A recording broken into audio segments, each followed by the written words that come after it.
Hey. All right. Let me explain this real quick. We got a further consolidation. So less wiring than ever before. Sweet. Hey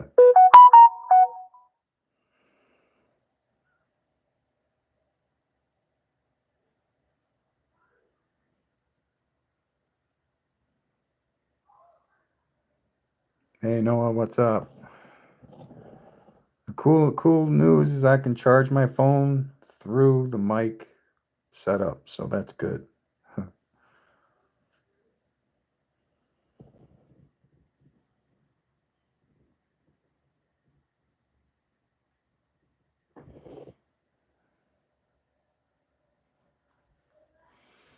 All right, so we've consolidated the wiring yet again to reduce the amount of clutter under here, and it is pretty well reduced. I can run this in a parallel setup with these connectors, and I can run it in a series, which it is in now, for 24 volts. It goes through the transistor first, and then out through the coils, through the emitter, or to the ground, out through the coils to the ground. So it's reverse of what I normally do.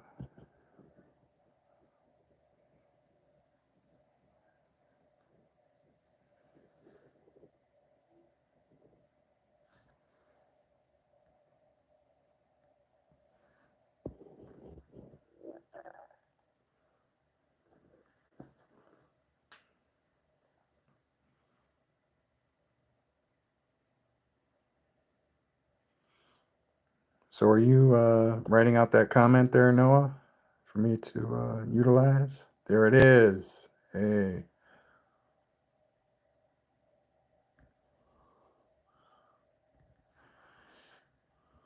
There it is. Cool. Thank you.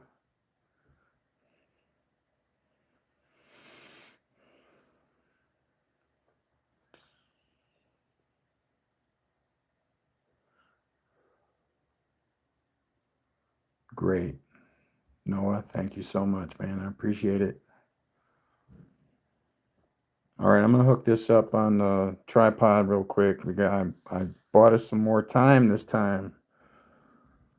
I got it all plugged in. It should last for a while now.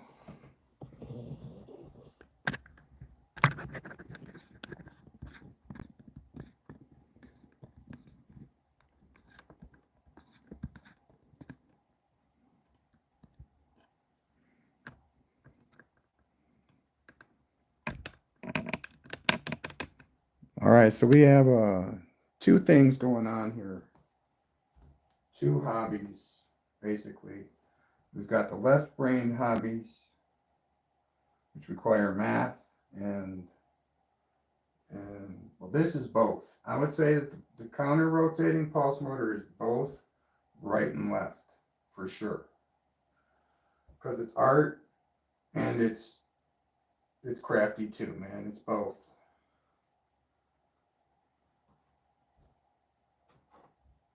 But yeah, man, here's two different ones that I've done in like the past 10 years. I'm not sure exactly the date on these bad boys, but they're older. I know that much. So we got Nosferatu over here, and we got Crusader Angel on the other side. Those are my initials in the corner. So if you thought my name was Papa Bale, it's not.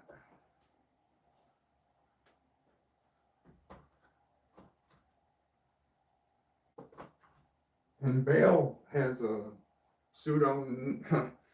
Bale means something too. It's short for something. It's short for Balian. And that one came from the movie The Kingdom of Heaven. If anybody's ever seen that one. Spelled completely incorrectly, of course. It has 3 vowels in a row, the way I spelled it.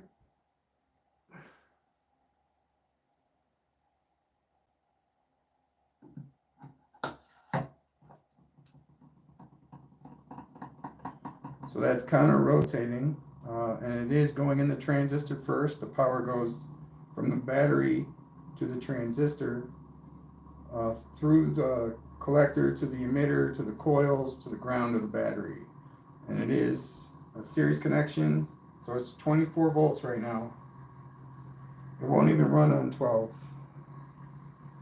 And that's probably why this isn't experienced by a lot of people, because their system runs on 12 volts and it barely counter rotates on 12 volts. This one anyway, this one. But I have a feeling that, it's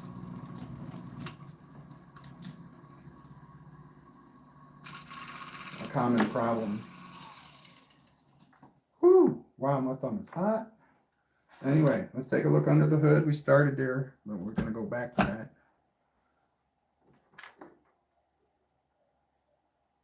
All right, we've got our transistor here. And yeah, it is not as warm. Wow, that's pretty cool. We can leave it running then, I think.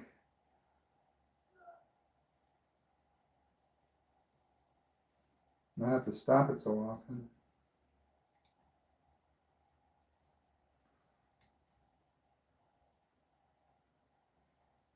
But I think right around 18 volts is right where we want to be.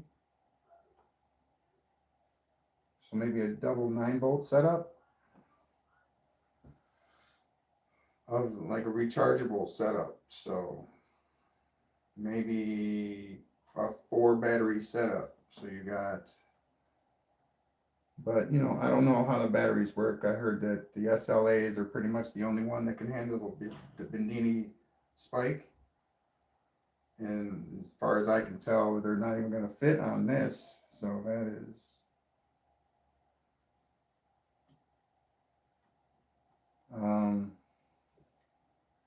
I don't know how to, counterproductive.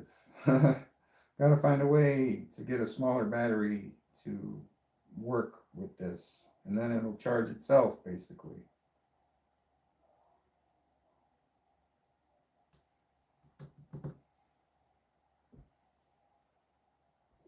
It'll last infinitely, not forever. I will never say something will last forever, because I don't know. Even if I live for a very long time, I will not know.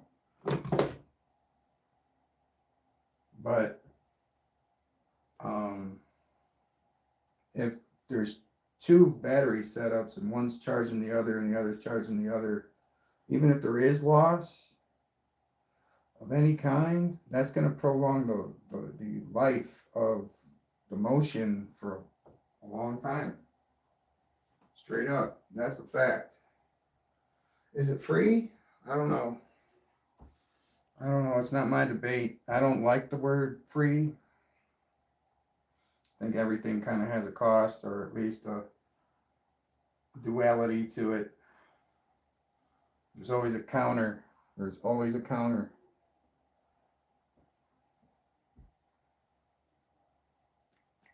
So, at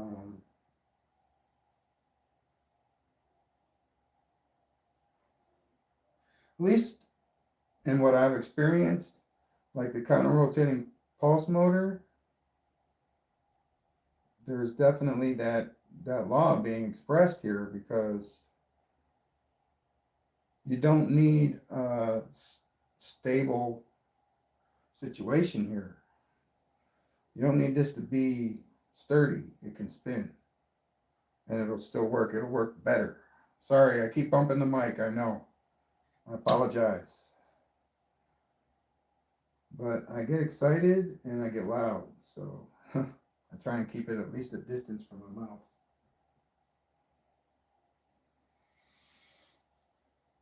So we're using 20 gauge wire for connectors. We have 14077 diode to rectify the energy coming in from the reed switch. We have a nice size resistor here. I believe it's a 5% tolerance. Also coming in on the base from the reed switch. So it goes reed switch, resistor, diode, base. And then when a magnet passes, it works kind of like, you know, a reed switch. Some people say because there's a light on it, it works like a Hall effect sensor. There are only two connections here, okay? It's a reed switch. There's no controller connector, so it's not a Hall effect sensor.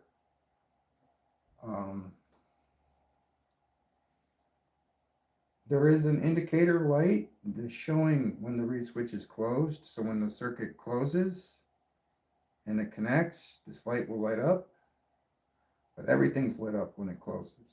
So that makes sense.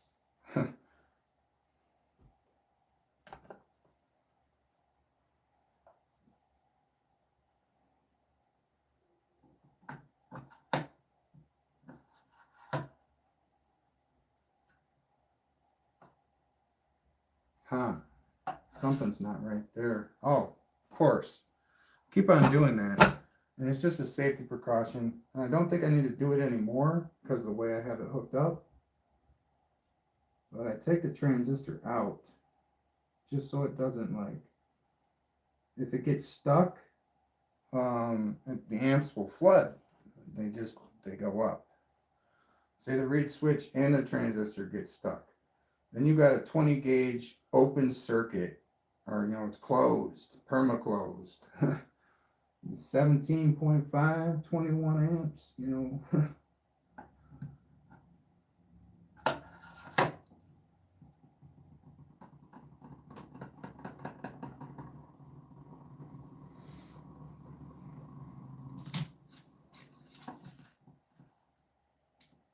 All right, I just noticed something. I gotta fix it. That bearing popped up. It was just about to pop out. And I mean, seriously, if it's going that fast, normally, like if it doesn't pop out at all, gravity plays its part here. That isn't coming up this time. But it was, I popped it up with the shaft, so.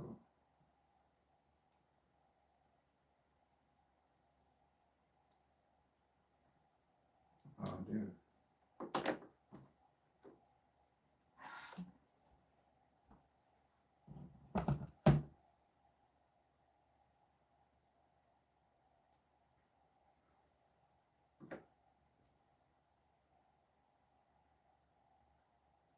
Unfortunately, this is not the flux capacitor. I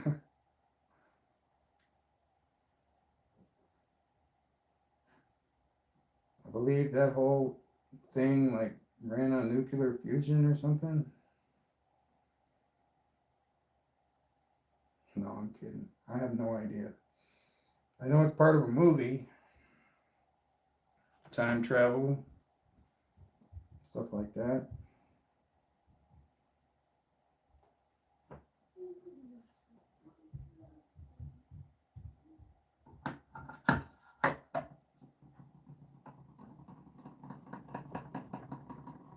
What it is a counter-rotating DC-powered pulse motor.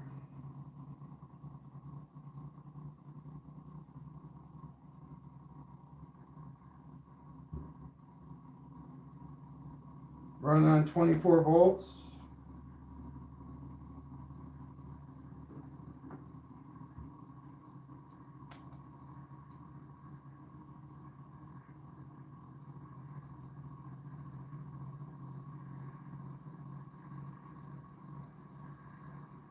If you can see the monitor, it's at 2555 right now, 26. It's increasing right now at a phenomenal rate of speed, in my opinion. 2800, 2980, 3000, divided by 3, of course. There are 3 magnets on here, so you divide everything by 3, 3200.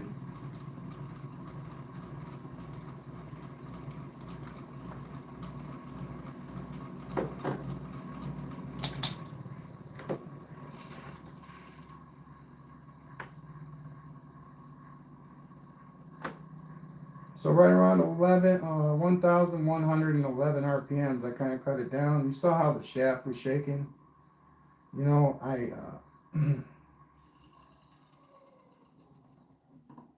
I solidified the shaft on the top and the bottom of the table, so it is a lot more secure than it was before.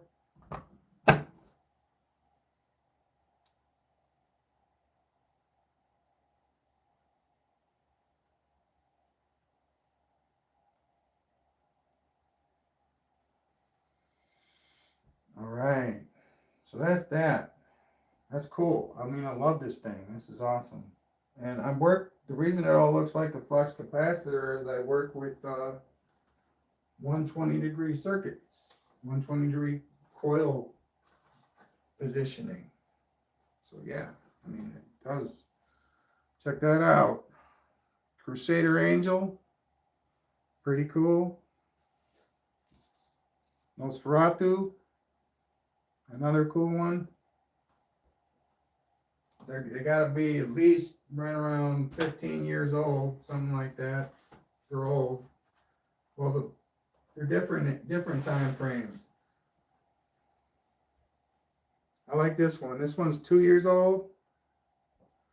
It's an acrylic, watered down acrylic.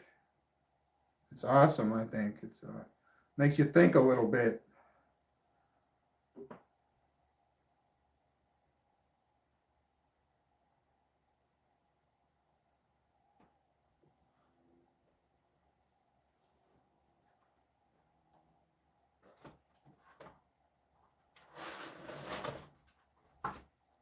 And there are two paintings that I'd like to explore further because I kind of didn't know what they were when I did them.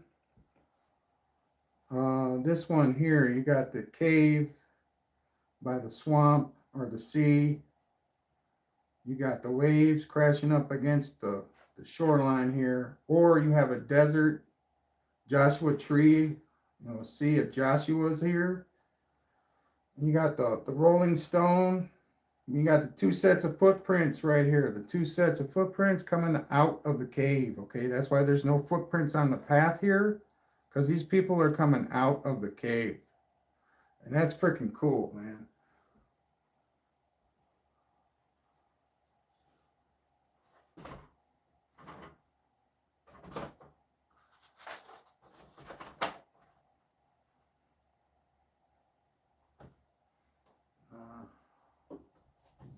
It started off being like a remake of the tomb of Jesus, and then it ended up being, a cave by the Dead Sea.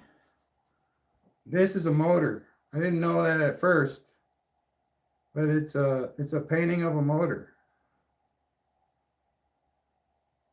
And it took seeing a design on Old Man Builds channel that made me realize that this is a design.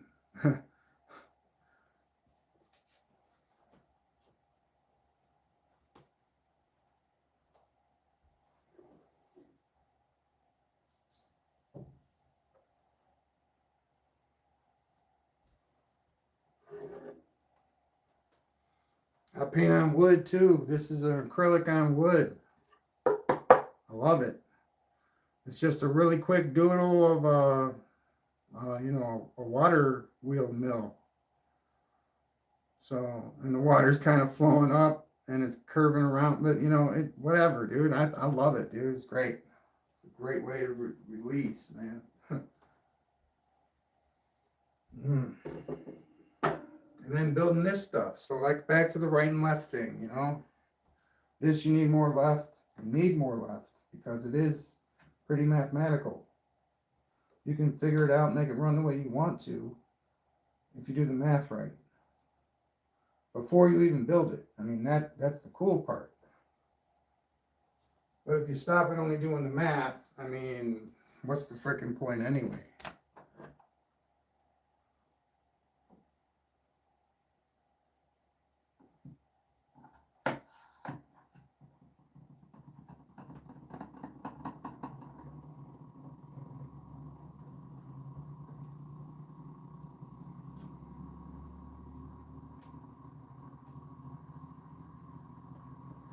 So see, that's jostling the whole setup here. It's shaking back and forth. But it is secured on the top and the bottom now.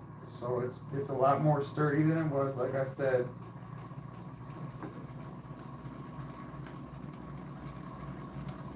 $32, holy cow. And it's increasing in speed. Holy smoke. 36.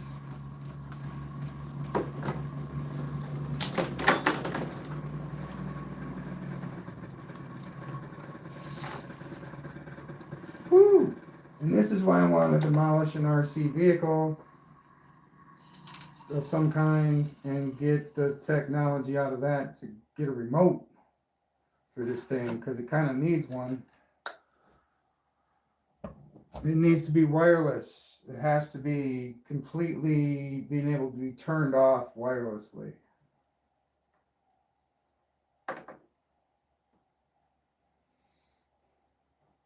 Because, you know, if that gets going really fast, that's not going to feel good. So that was 1250 RPMs for the top rotor. That was like 3,700 divided by 3.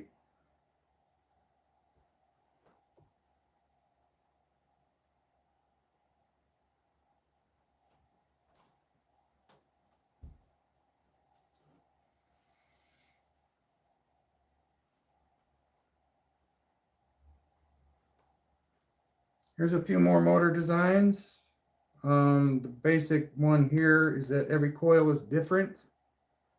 Every coil has a different gauge and a different length. So it's called the amp funnel.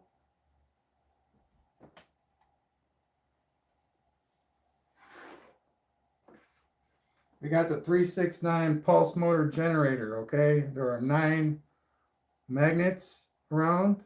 There are 3 phases here. We got a drive phase and 2 generator phases that are hooked up separately. They can be run in series or in parallel if you want, but each one of these triangles is a separate phase. But I would like to think that since they are on the same circuit, 3 of them, that those 3 magnets and coils go in the same phase. And then there's 6 generator coils and magnets, and there's 3 drive coil and magnets. So, and they're all 32 gauge. All the coils are 32. Only the drive have an iron core, or only the generator part of this has iron core though. I don't have iron cores in the drive for some reason. I don't know why. I forget why. I know this drive coil is like 3 times the size of these 2 pickup drive coils. This is a 3.5-inch bobbin. This is a 4-filer 32 gauge drive coil with 50 turns in it. So yeah, that's pretty interesting, I think. Here you got the 120 drive circuit with the 4-filer and the 3.5-inch. And then you got all of the drive coils connected in series, or generator coils connected in series. You got your legend. Sorry, it's upside down. You got your legend over here. You got your wire, your core, your magnet, your power supply, your transformer. Okay, you put 9.6 volts in from your power supply. So a 9-volt battery will run your transformer for a few minutes at 135 volts. Shove 135 volts into this thing and you're off. I'm pretty sure they're all 32 gauge as well.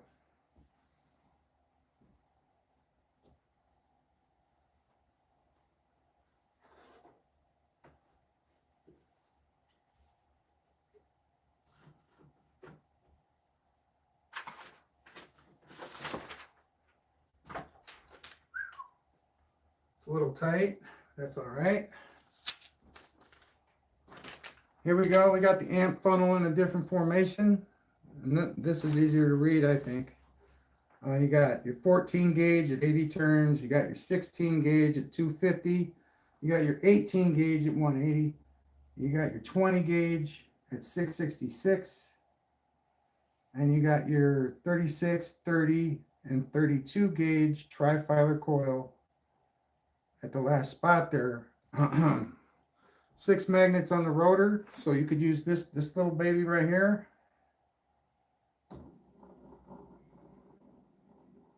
60 degrees of separation. DC reed switch. I guess you could use a transformer if you wanted to.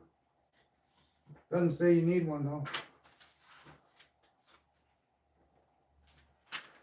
Some of these you actually need the voltage. Some of these run on volts, not just watts. Some of them, if you put too many amps in, they're going to blow up in your face. But if you put 100 volts in, it's not going to have, it won't blow up in your face. I don't understand why, but if we look at it as a river or as water, the electricity kind of explains itself in my mind.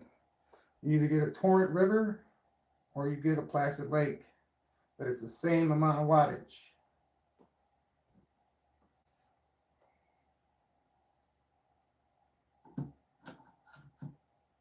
Both of them are going to break the dam.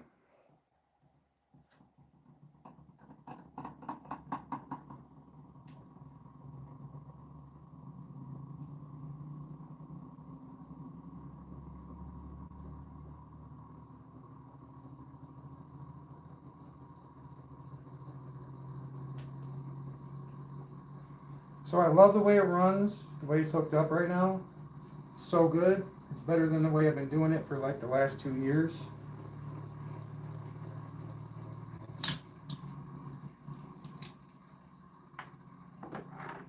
Why do I keep stopping it? You know, that's a great question. It's because I don't want it to, you know, I guess do what it's supposed to do right now. I don't know why I keep stopping it, honestly. Before it was because this was getting hot, but it's like not really getting that hot anymore. So I keep on telling myself to let it go, but it's like habitually part of it now, stopping it. But yeah, that's a lot cooler. And this is now officially a 24-volt system.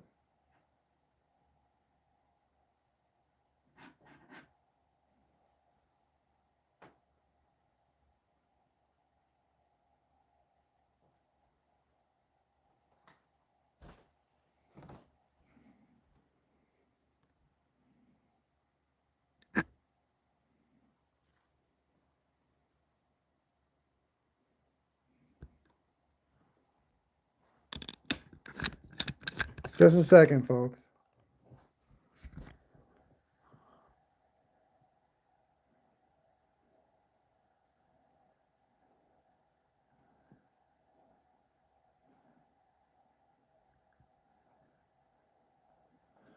Okay, let's keep it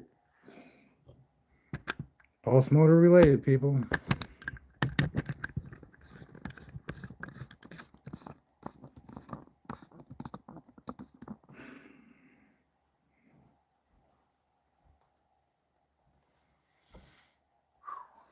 All right. Yeah, I appreciate it. I really do.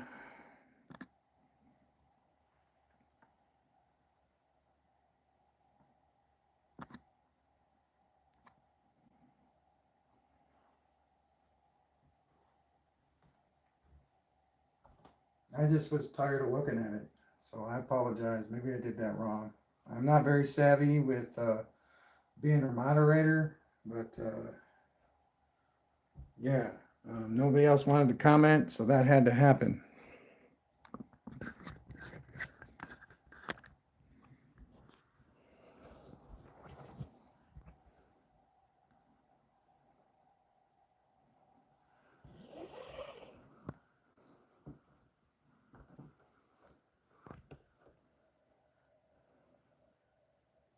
I mean, last time I checked, this wasn't a dating app.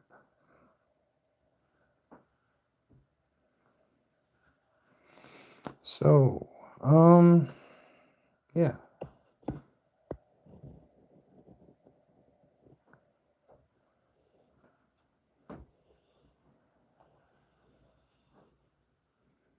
I love doing this kind of stuff. And I'm sorry if I offended anybody with that.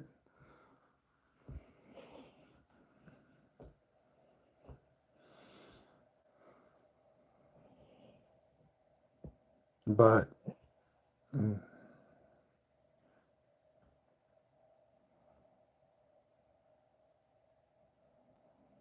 yeah, I mean, I don't know what I'm supposed to do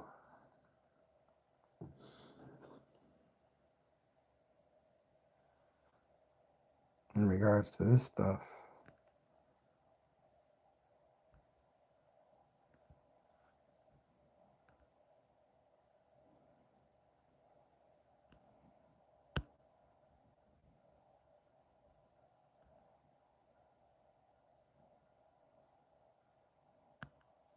There we go.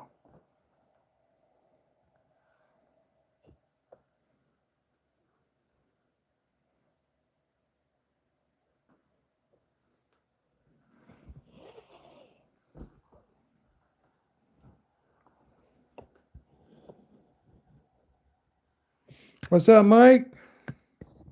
Got eggplants floating around here, man. You know what that means?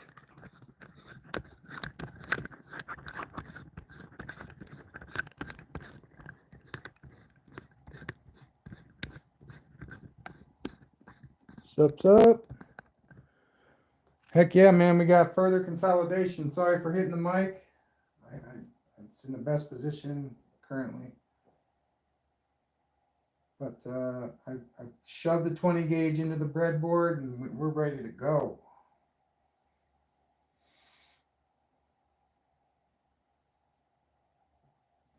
Heck yeah.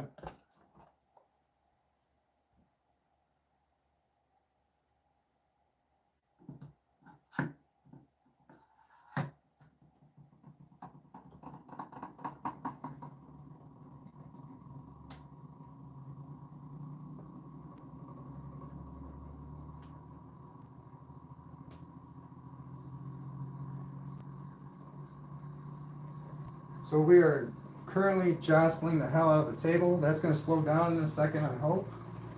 Maybe. Whoo! That just does not feel right.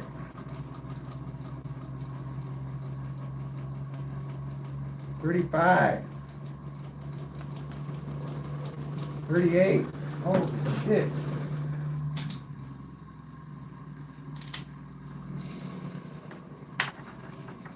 Whoo! That is real, people. Whoo! God dang. So let's say 40. We'll give it an honest 40. 4,000 divided by 3. Whew. Heck yeah, man. That's everything they say about the counter rotator is true, man. It increases in speed pretty much constantly. As long as both sections are free to spin. And the friction is about the same. If they spin at the same speed, they're going to increase exponentially.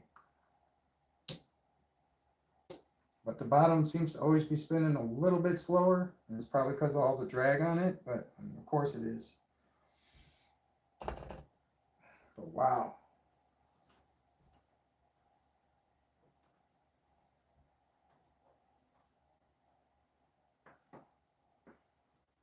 Hello, hello.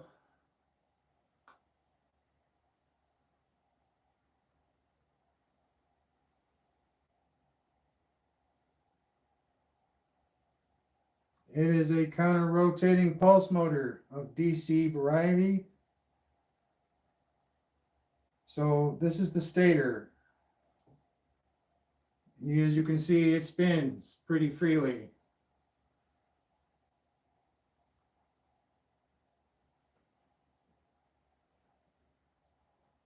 I apologize if I can't see probably the bottom of the chat because I got my pinned comment up there. Let me try and fix that.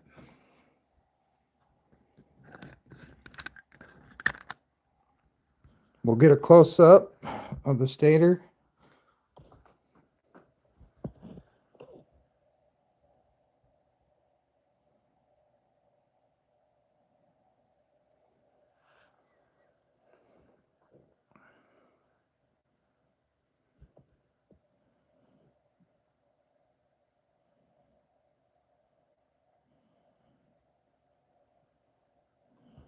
Okay, so all the connections in the breadboard are 20 gauge wires now.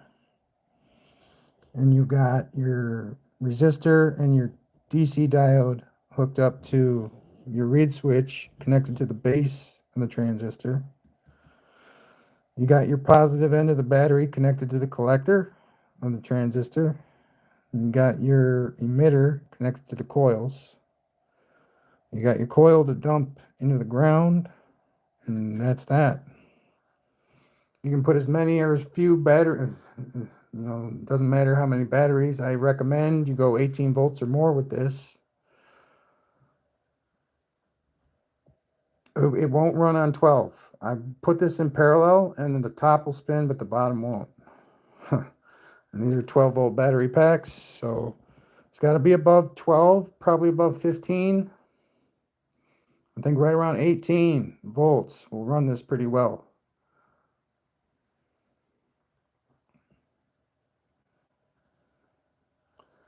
And then we have choices with this. We got this rotor, 3-magnet rotor, and the cubes make it very versatile. You can just flip the cubes and you've changed your motor completely. These are north facing down right now, so axial flux style, easily converted to a radial flux just by flipping the magnets orientation.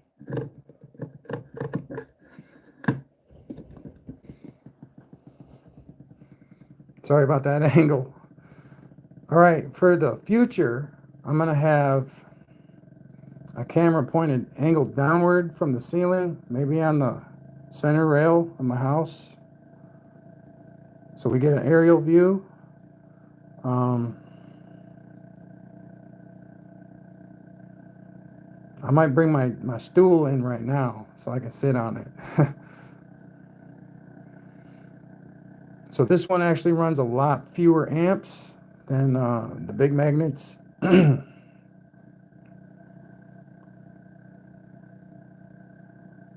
it goes a lot slower too, even at top speed.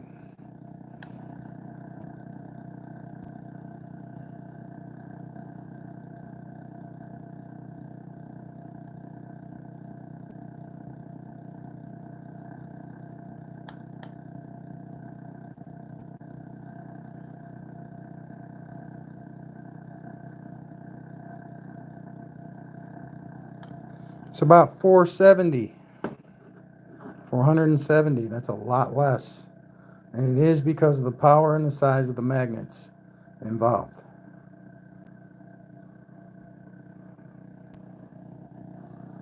It's all about the force. The counter rotators are all about the force and how much force you get.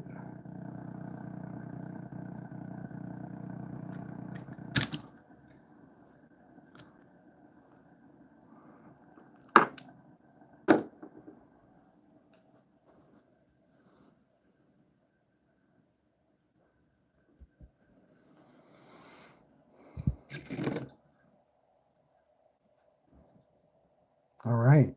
Well, that's cool. So much fun.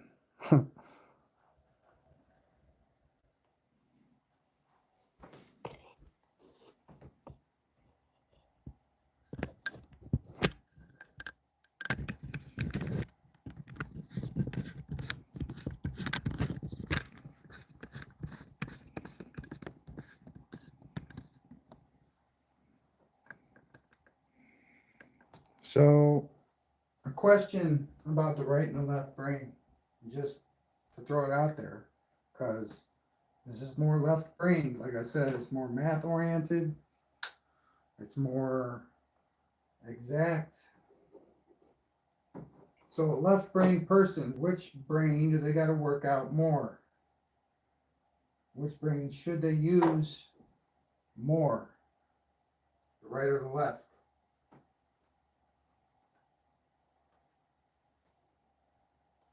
Not what do they use more, but what should they use more?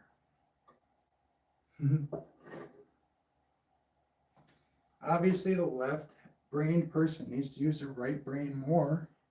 That's obvious.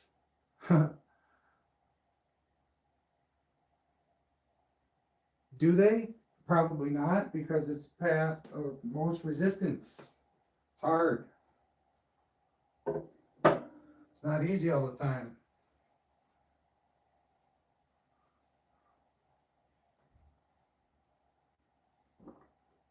But you'll get the most benefit from doing it that way, which in the end is the ultimate goal, right? To achieve the most out of life. I think you got to use your deficiencies more than you use what you're proficient at. That's the only way you grow. If you're already a master at what you do, which I don't believe anybody's technically a master, you're always learning. You might be a master student. I believe in master studentism. I believe in a master at learning stuff.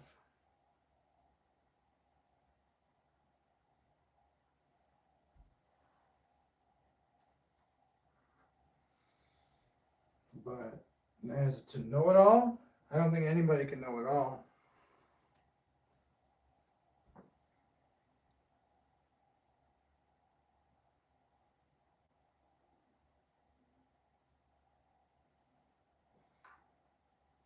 And I believe not even the guy in the white lab coat who made this place knows its full potential.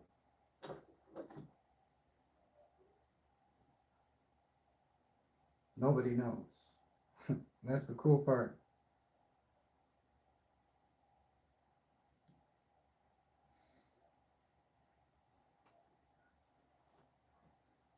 All right. So for fantastic stuff here, all right, let me just ask a question. We'll do a demonstration. There was this guy named Seth, okay? Back in the day, back in the 60s, a guy named Seth put forth the proposition. This pulse motor, there's one table and a pulse motor on top of it, right? Currently, there are 62 people watching this. Okay? How many pulse motors are on this table?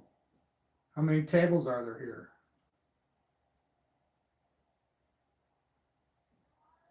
How many realities are happening right now in this very spot?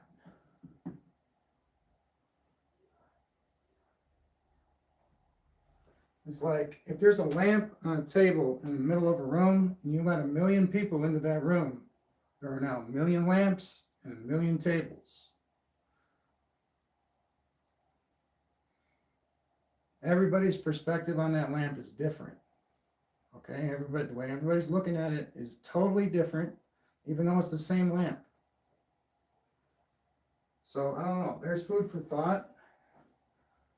Don't know if anybody's going to grab onto that or what, but I read that in a book, and that is real to me.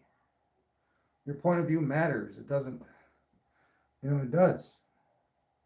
You don't even have to say anything. It's your perspective. It's your perception of the lamp that matters.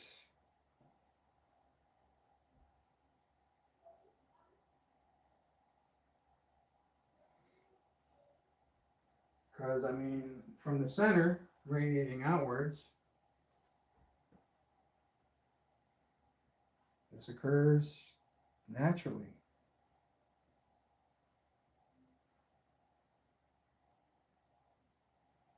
Lots of these things occur in nature. This pulse motor wants to move, counter-rotating. They all do. All you have to do is untether them and put enough voltage in, and they will all do this.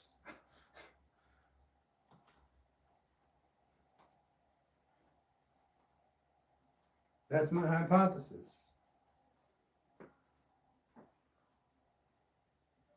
All right, this is a pulse motor counter rotator. So this is the stator of the pulse motor. Where the coils go, there's 3 wedge coils on that. Notice how it spins pretty nicely. Normally, in a typical design, stators do not spin. That's why they call it a stator.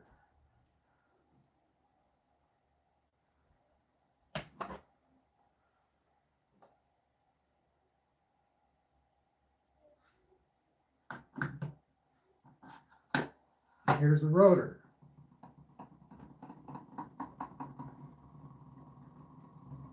They're spinning in opposite directions because they want to. It happens automatically. All I have to do is turn it on and it's going to happen. Because it can and it wants to. Therefore, it is the path of least resistance. Whew! That was actually smoother than most times I do that. I apologize if I'm freaking anybody out. But I can feel that in my gut. I don't know about you guys, but I can feel that. Don't know what I'm feeling, but it feels like I've had too much coffee. That's what it feels like.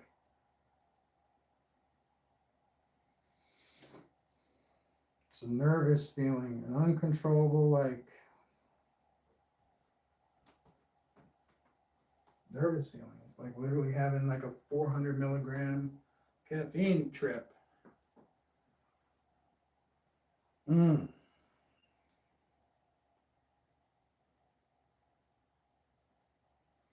But a buddy of mine says you probably have experiencing changes in your life because you play with pulse motors all day. And you got that pulsed electricity just around you all the time. I'm like, maybe. I don't know. I don't really feel that different. Maybe there's definitely a change though. I've got virtually 2.5 years of me learning how to do this on YouTube. You can go back and check out any of my videos anytime. Thusly, I'll state that, thusly. Anytime thusly. From like 2017 till now. I started doing games, but like 2.5 years ago I started doing pulse motors. And started out, not knowing anything about them, not knowing what a reed switch was, not knowing anything, not even knowing what bearings were, basically.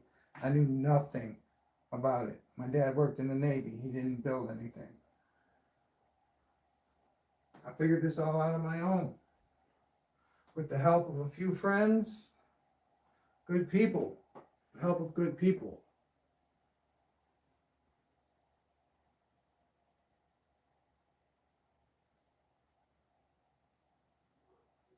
So, thank you all for helping me out. It's been fun. Is there a goal? Not really. The goal is to combine the right and the left brain to make something beautiful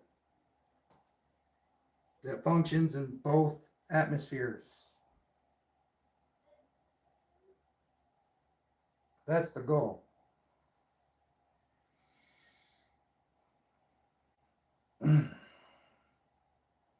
So there's total satisfaction and just instead of half satisfaction or never being satisfied, just satisfy both at the same time and you're good. Oh man. So this, I've decided, is going to be the design for a motor. And there's like different triangle sections that will be free to spin. And then there's this hexagonal one in the middle. That's the main like spinning mechanism. You can see I painted this like 15 years ago. I had no idea what it was. It was just inspiration based on triangles. You got your triangle right here, or it's more of a pentagon or a baseball diamond, but it's triangular. If you make it go all the way, it's a triangle. you know. But you can see this tube was designed to spin. It's spinning. It's a two-dimensional shape that is spinning, and you can see that. I think it's awesome. Reminds me of a U-tron shape that's spinning. Two-dimensional. It's just a painting, but it's pretty cool.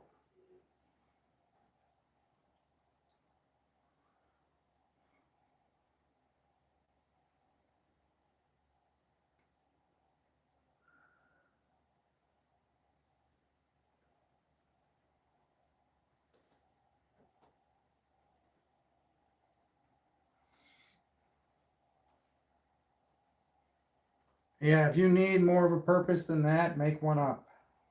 Seriously.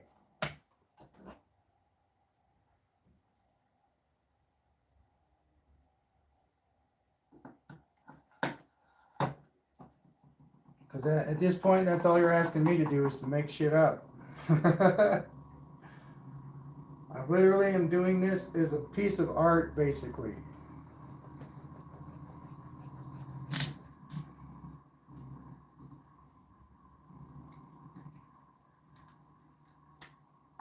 Uh-oh, there goes my mic.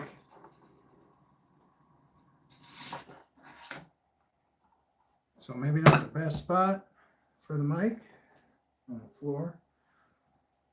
Let me think here.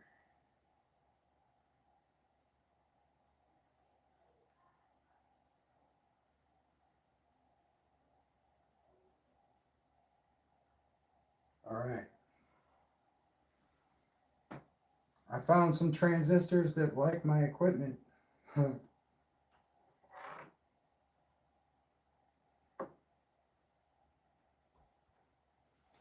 Now I have another design for the 120 degrees that works with a commutator and it spins like a top. So you just spin the shaft and it'll start. At least that's the concept. Just spin the shaft and it'll start. It's got a maglev on there. It's got a commutator to pass around the energy.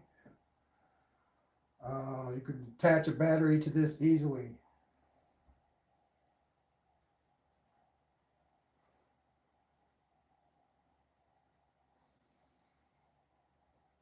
You got your room for your 3 wedge-shaped coils.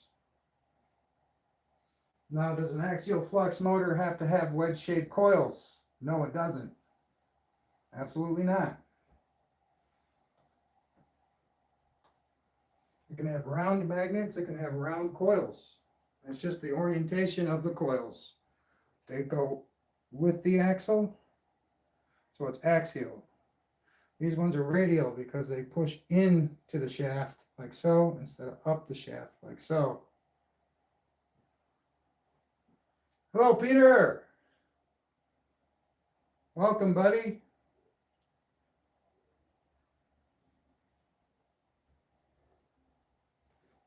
Finally got this thing hooked up the right way. All the power goes into the transistor first and then goes through the coils second. Cuts down on the heat on the transistor by a lot, like a lot. It's taking 24 volts like a champ.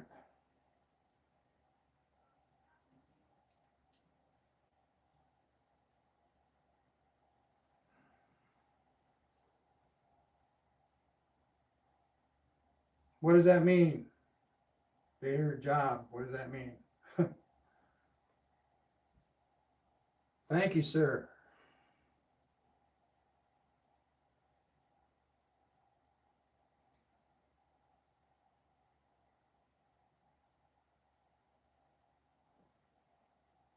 I don't know what that means. Did you finally figure out how it works? Did you print something? A print job.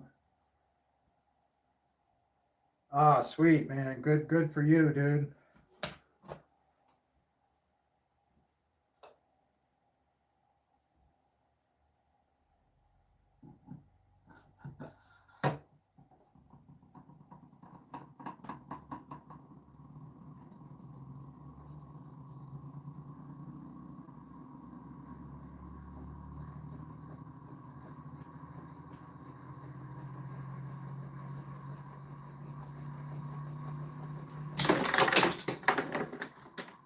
So, I mean, honestly, I'm gonna have to charge you, Peter. I'm gonna have to charge you some funds.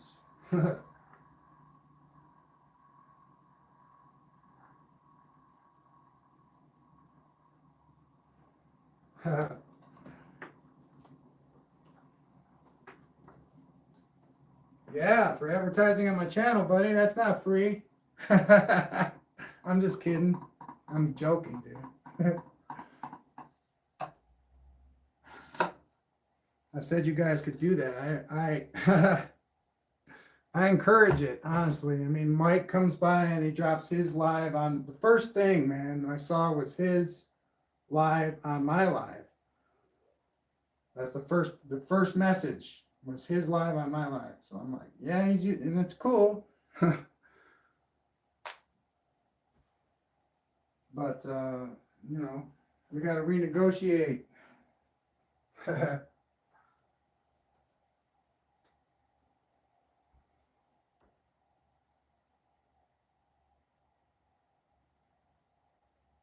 All right, man. Now you're abusing my gregarious nature, dude.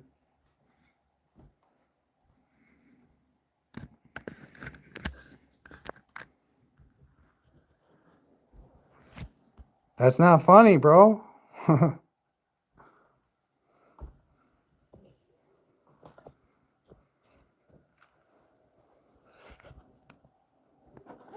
What the? You don't want me to get into it right now, Peter.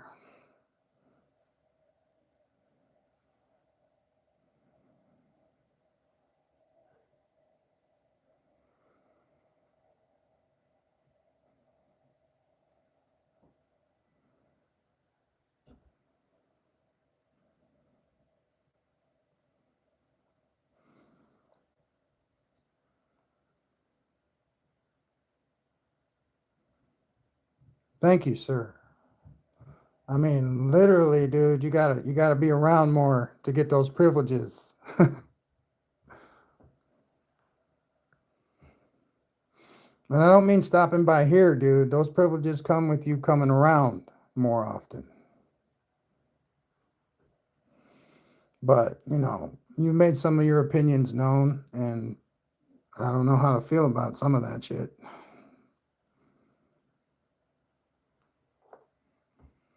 But, yeah, we'll, we'll move on from here, bro. All right. Do you want me to really bring it up?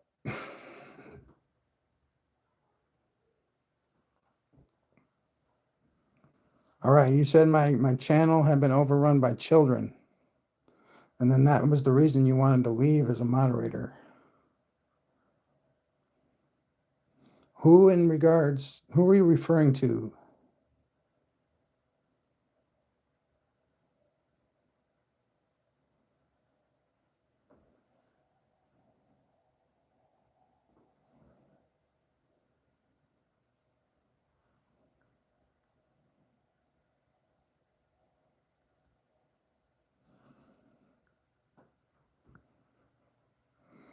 Okay, that's how I feel about that. I've known this guy for a long time, man, but if you got an opinion that stinks, you talk to me about it. I don't want to find out third hand or anything like that, man. That pisses me off. And I mean, since there's instigation going on here, I'm just gonna have to start fresh, you know, and that's okay. I don't mind starting over. I don't have too tremendously amount going on right now. So yeah, we'll just go from here. It sucks when, you know, people you think are your friends start using you. It really does, man. It kind of tears you up inside. And it doesn't matter if you have an argument. It doesn't matter because you've been seen this way by the person that you're doing wrong. And you don't argue with that person. You say you're sorry. That's what you do.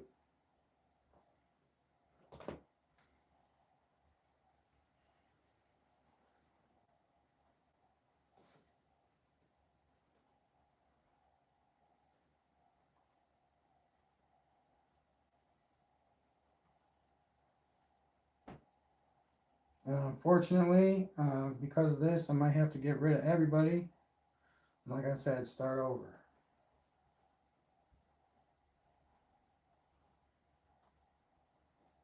I mean, if you want to be cool, that's cool. I mean, Mike, your opinion of me kind of sucks too, bro. And you don't like tell me directly to my face, which kind of sucks too. You just kind of beat around the bush on other people's channels. You might say, this guy is dressed for success and all this shit. And I know you're talking to me.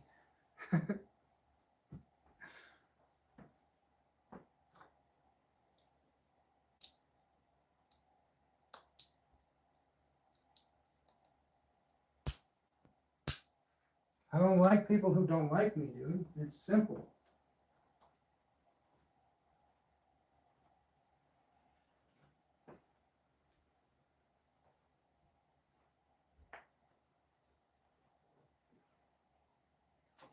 Am I wrong, Mike? Do you think my attitude sucks, right? Am I wrong about that?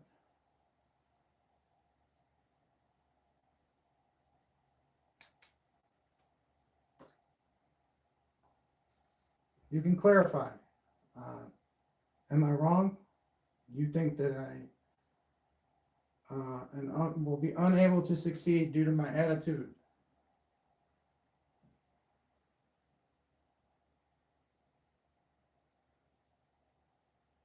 Don't beat around the bush, man. Don't. Maybe it is, maybe it isn't. I don't know. I'm not feeling very sensitive. It's not like I'm emotionally charged up or anything. I just, you know, I have to be decisive. That's what I do. And that really sucked, man. That hurts. Maybe I am a little sensitive about that last one.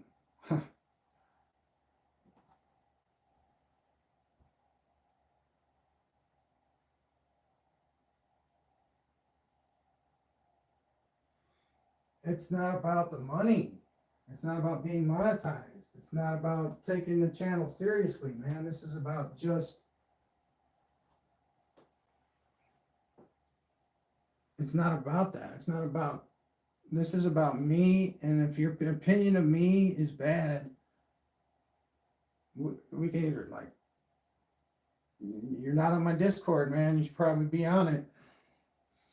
I mean, there's a reason that we haven't tried to communicate beyond, you know, you being on my live stream, and I'm trying to, you know, boil down to what that actually is.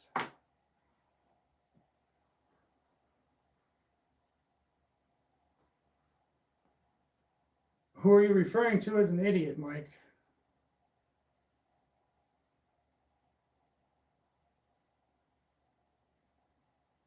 And I mean, dude, if you want to be a moderator, I want you to stick around and moderate. You're right. I do need somebody that has more wherewithal to do that.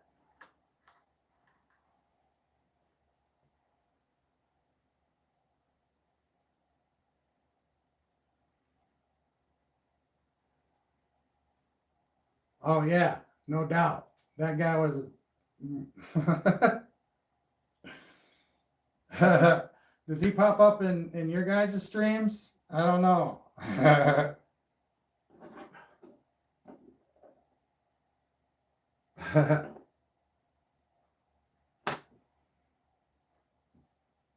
don't know. I mean, there's probably so much setup and prep that I need to do to prevent that kind of stuff from happening that I just don't know anything about.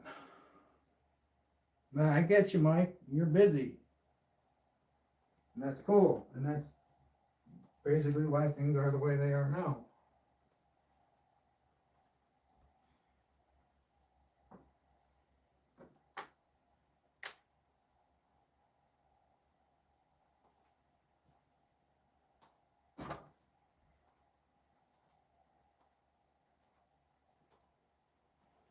Kind of. I'm not saying that's the extent of it. I really want to know, like, did I step on your toes? Did I step on your toes? Maybe I'm stepping on them now. I'm not really socially savvy.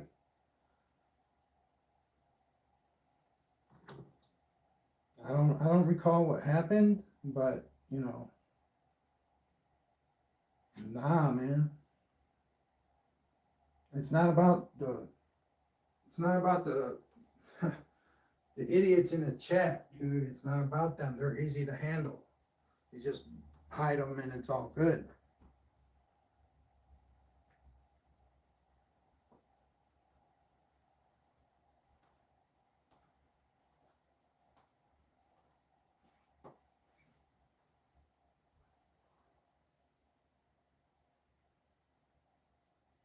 Yeah, I'm gonna do that. And then I'm gonna do my rules, dude. I have rules too. Like if you have a name that I can't say out loud on my stream, I'm gonna ban you. Trust me, it's not personal.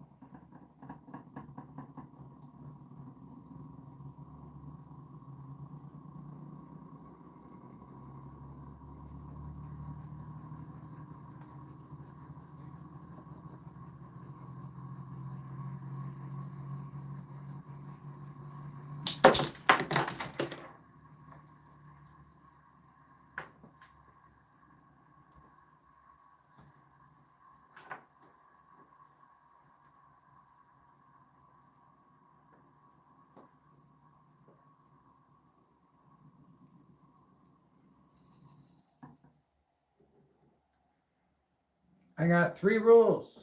Really, man. It's like, don't be a dick. These are the rules of my clan for, a game that I played in the early 2010s. Rule number 1, don't be a dick. Rule number 2, if you have to ask if what you're doing is a dick move, don't do it because it probably is. Rule number 3, and I made this one up, I think, revert to rule number 1.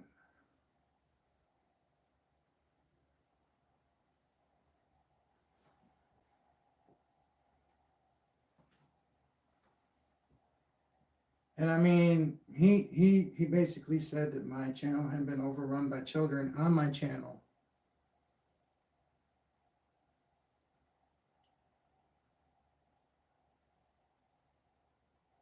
And it's moderator against moderator. And I can't deal with that.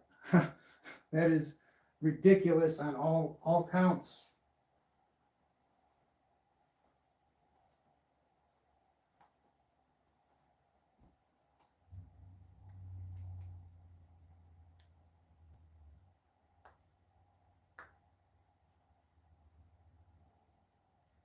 And I don't think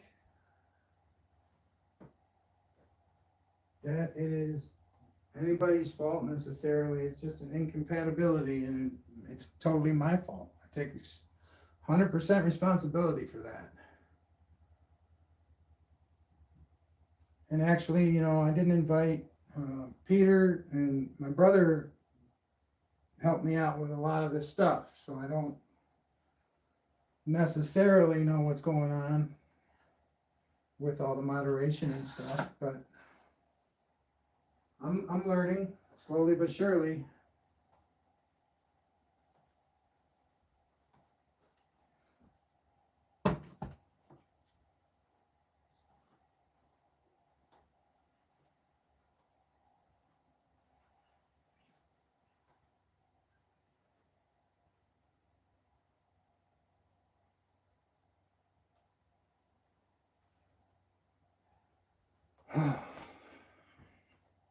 All right, I'm gonna give you 3 seconds watching Keck.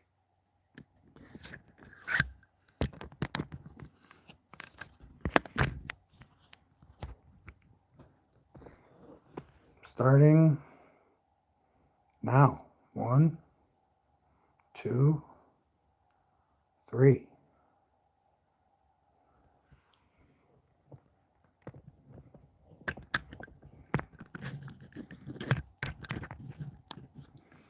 And that again is my fault. I apologize. I have been a little bit off topic. And that opens up the board for off topic stuff. That's totally my bad. So this is a counter rotating pulse motor that, oh, here they go. Moves pretty quick. It's got a lot of inertia when it gets going. It's got 3 wedge-shaped coils on the stator with 45% infused iron PLA for cores. So magnetic flux is really high. You've got 45 degree, or what's the in-between degree? 60 degree magnet from the batteries.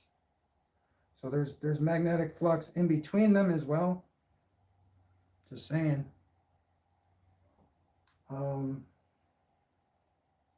Yeah, I don't like bumping into this thing. I'm trying putting it right here. Maybe I should point it upwards.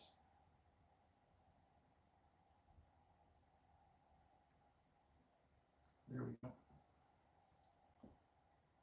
All right.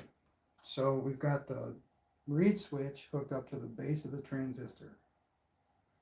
Every time a magnet passes a reed switch, it'll pulse on for the width of the magnet, and maybe a little more for the magnetic field, which is an immediate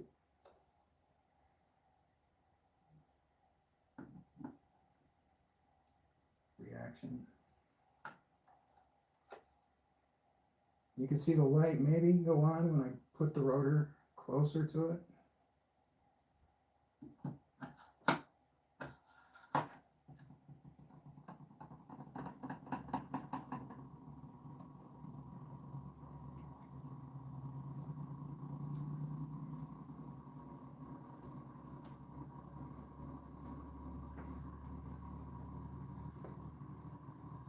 So, yeah, I'm cleansing. I'm doing like a spiritual cleanse, kind of, pretty much. You know, like if you got a problem, it's time to move on.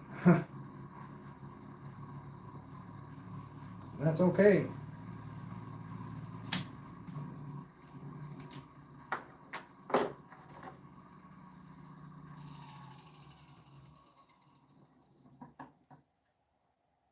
I'm not talking about the weird people that come on the channel and have strange names and are all controversial and want to do, you know, things that my channel is totally not about. I'm not talking about those people. They're easy to handle.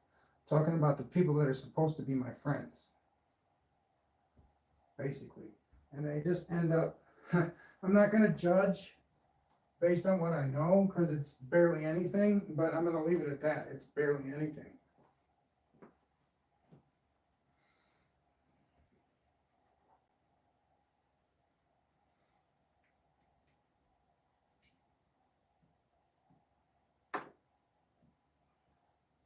So I don't know. Hopefully we can work stuff out, but as long as he thinks he was right to do that, we have a problem.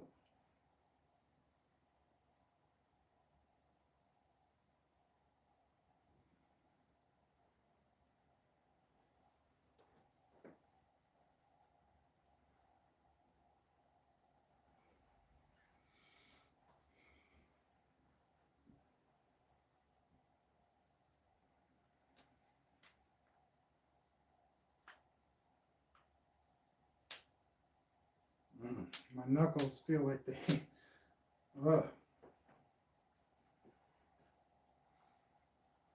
It's not like, it's just, yeah, it is kind of personal when it's your hombres, when it's your brothers, when it's your men, when it's your people that are causing the problems.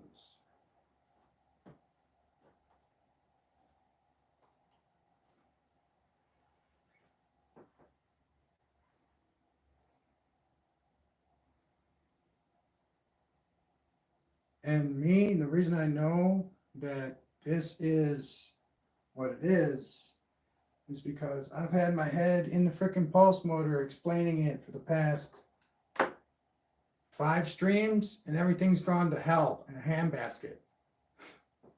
And it's okay. Really is. I'll recoup. I will recoup. I will come back. As long as YouTube will have me around, I will be here. I like utilizing their space. I like utilizing their way to reach out. You know, it's good.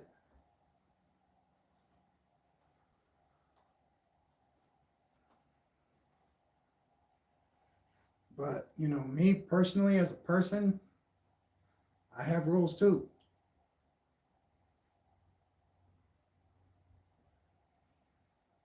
And this, following those rules, I've created a counter rotating pulse motor run on DC electricity. And this thing is awesome, man. This thing will go 1500 RPMs. It'll shake the table back and forth. I don't know what else it does. There's really no way to gauge it. No way to measure how much electricity it generates. Because if you clip a wire to this thing, you're going to tether it down. It won't work.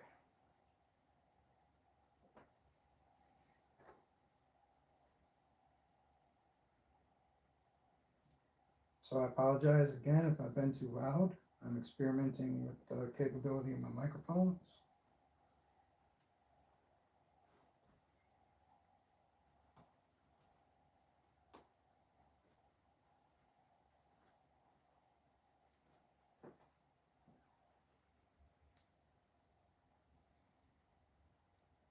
So Noah, good on mowing the lawn, my brother.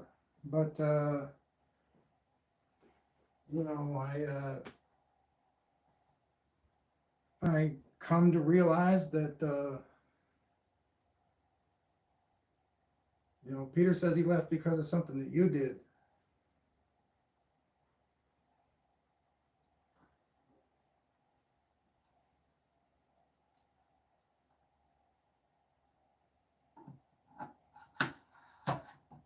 And when you say you want to leave, you left. Okay? Even if I'm the one that finally dropped a hammer, that's all you.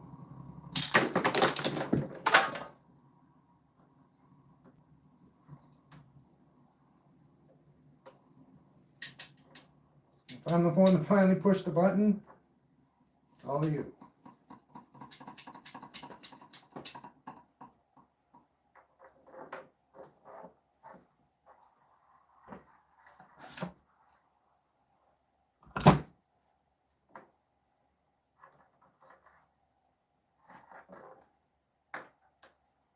And, you know, there are a lot of options that I have for moderation. So,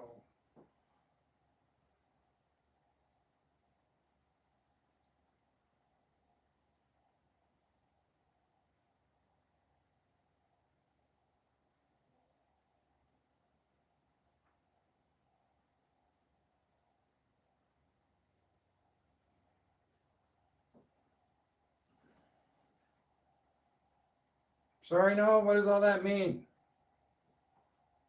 You can explain from the top down, please.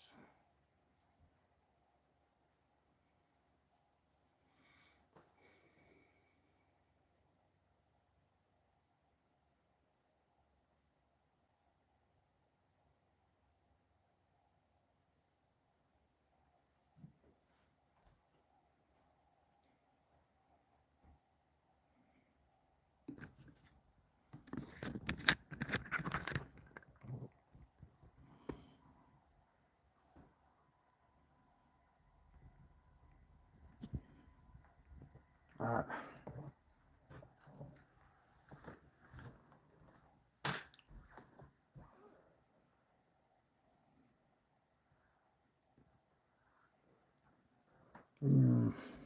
don't make me make a smart goal out of you, buddy.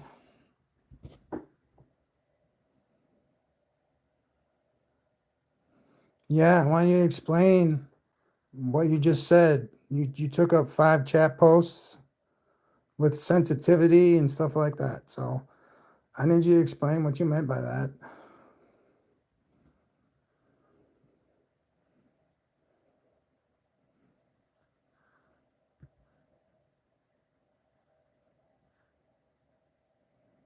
Noah?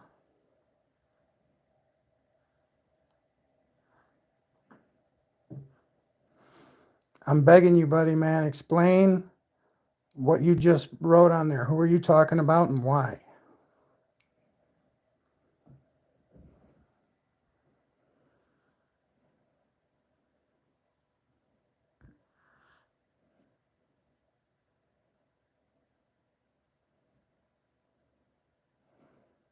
No, I told you that he told me that he was upset with you and that's why he left.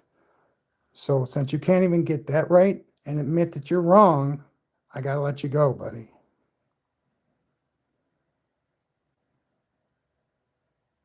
This is not rocket science explaining to me what you just said. And I'll admit it, I'm a little sensitive.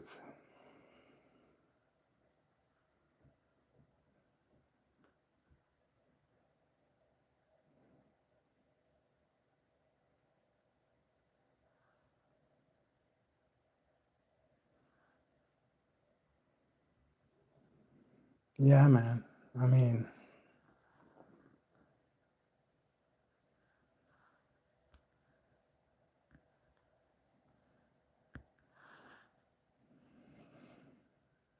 that is what you call a communication breakdown. I had no idea what he was freaking saying, and it sounded like he was trying to say that he was right.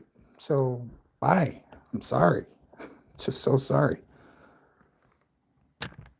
There's no room for arguments right now.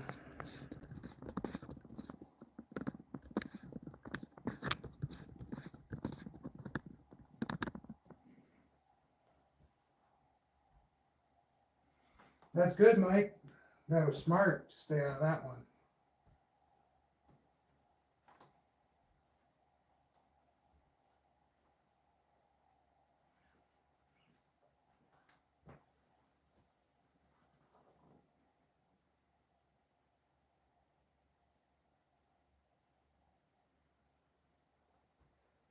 You started out as a quarrel between mods, and then you came to the boss man, and he said, that is childish. You both need to go.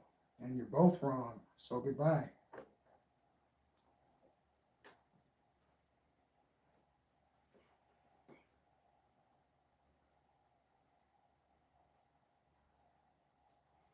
It's okay, man. I just hope that, in regards to this, people, if they're going to be all Brody, they continue to be Brody after this happens to them.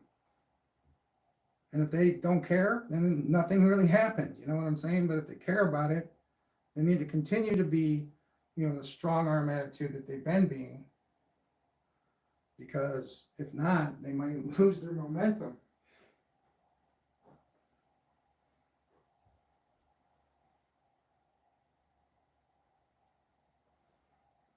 Yeah, it sounded like there was an attempt to explain why, about Peter leaving, and I said, basically that Peter left. He told me that he left because of something that you were doing on a channel. And right there, that's a moderator fight, and you're both wrong. You're both wrong, and you both need to leave.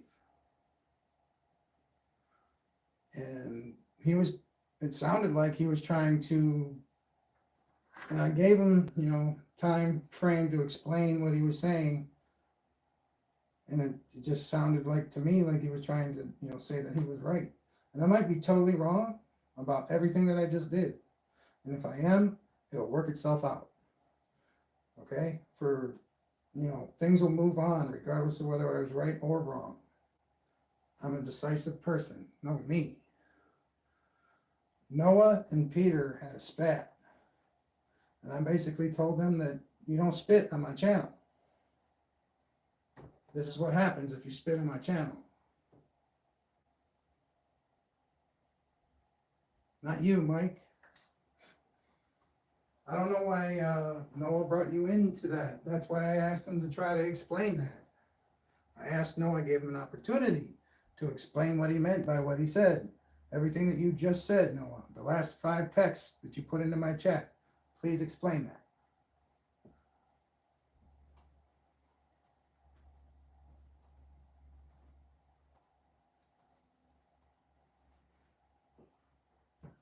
couldn't do it.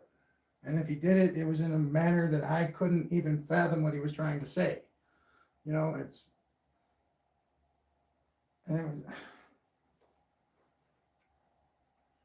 Noah's cool, man. I really like Noah. I really like Peter. I really like these people, man. They were my buddies. We talked about shit into the night, bro.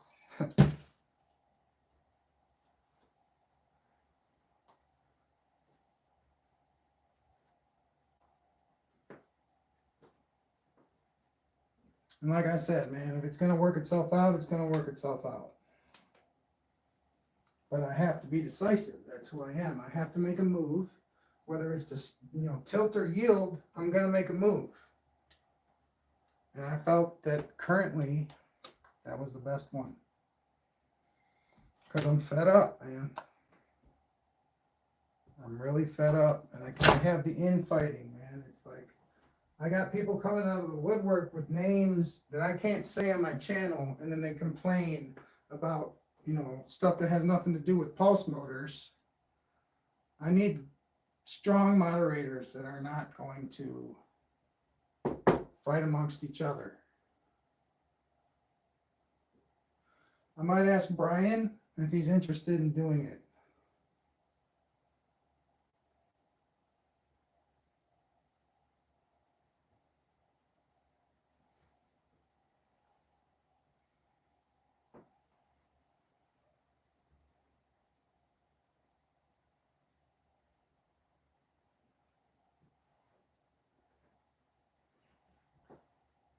Right. People do have bad days, Mike. That is so true. Even me.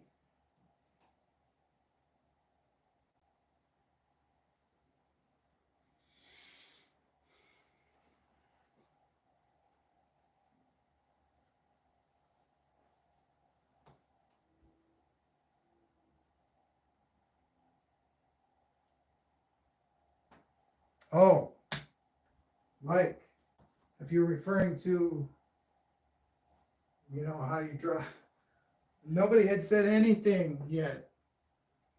Might be what you're referring to on the chat, and you had put a link to your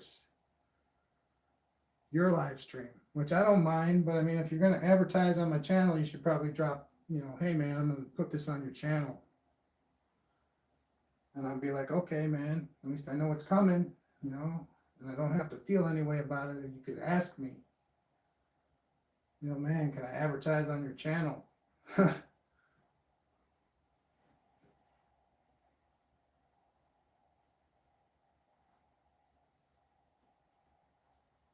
mean, no, man, no.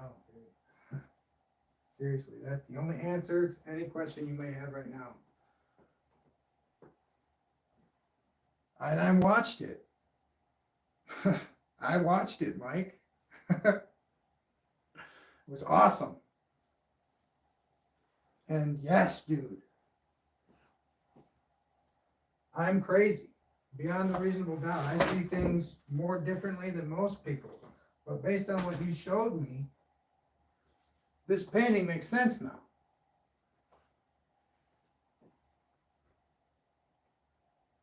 To me, anyway. That,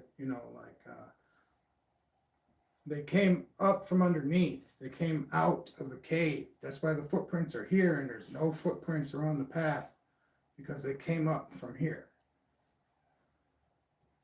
And that's not, alien in nature to build an underground bunker back in the days of Judea, or maybe even earlier,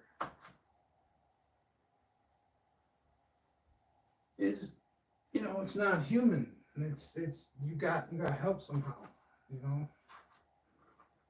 I might be confusing two very different things, but it sounded like it was like a wit, and it was a oh, you couldn't see that? That's my fault.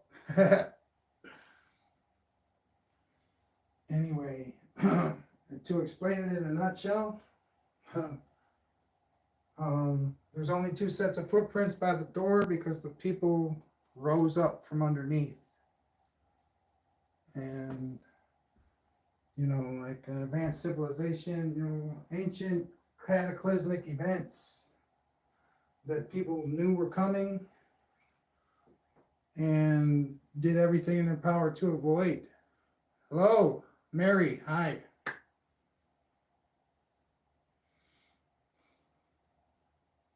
But yeah, the making of the universe and the guy with the lab coat. Man, maybe this whole universe was made by a guy with a lab coat. I think that's a clever idea.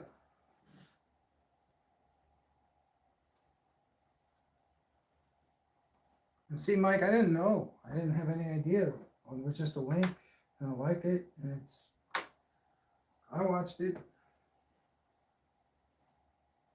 but see, there's no communication there. There's no.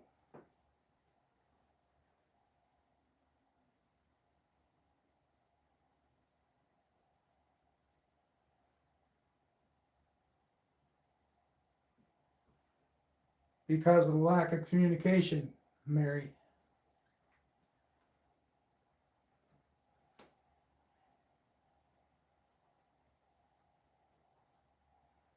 That's what this is all about. That's what this whole thing has been about, is the breakdown in communication.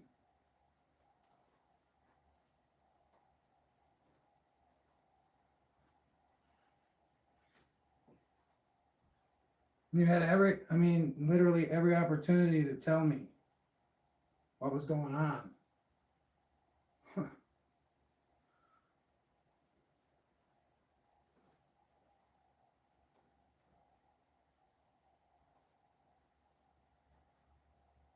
But you can't sometimes tell somebody what's going on, especially if, you know, and I come up to these Sherlock Holmes conclusions because nobody tells me anything. Okay, so you're not talking to me because you're doing something that you don't want me to know about.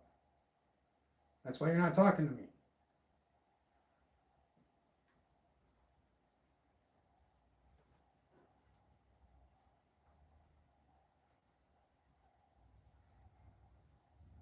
I mean, I thought you knew who I was from the start, man. I'm pretty much an asshole. Bottom line, man, I'll break it down to you how it is in my point of view. And a lot of the time I'm wrong. But there's been a definite communication breakdown, man. And I can't be the one that reaches out all the freaking time, dude. I'm person two.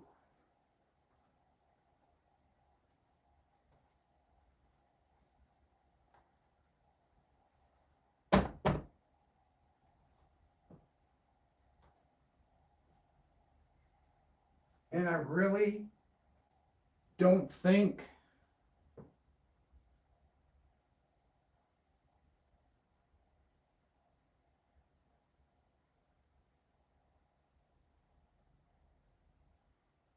thanks, Mike.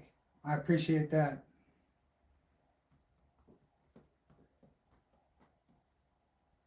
Really appreciate that too, Mary. Appreciate that too. Um, there was a foundation breaking point that Peter helped me get through, and then it just kind of tapered off from there.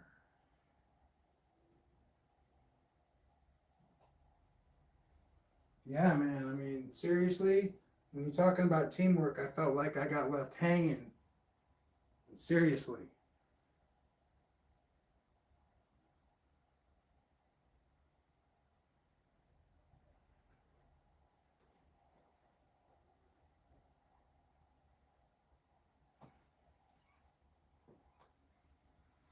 And I feel like there's another influence going on here that's saying that I'm some kind of loser and that I do stuff incorrectly and that I shouldn't be building stuff at all and that I'm a fake. There is that energy out there about all of this stuff, about me.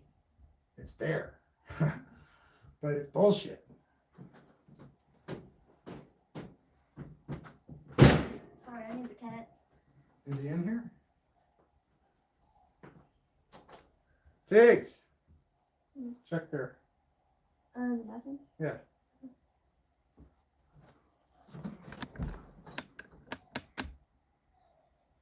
He's not in here. Okay. He might be under the bed. Well, I'll let him be.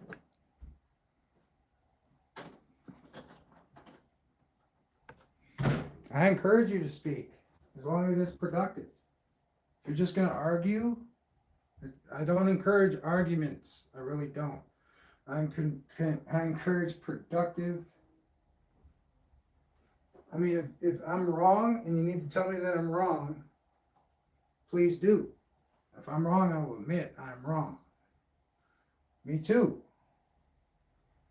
I think Peter is cool, man. I don't have really, I mean, I do have a problem with the conduct recently, but I don't have a problem with Peter.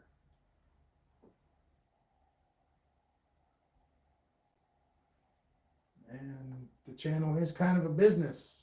It is. I mean, I like to have fun and do stuff, but I mean, seriously, I am kind of a sensitive gentleman here. And I mean, people don't even give me a chance to be a gentleman sometimes.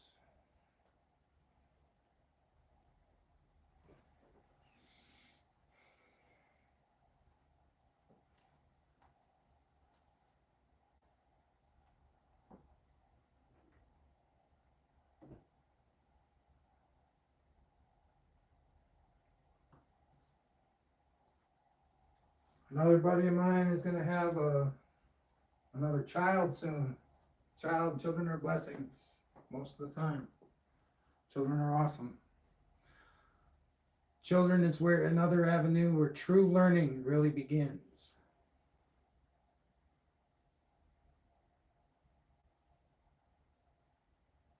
I agree, Peter. Or, yeah, I agree, man.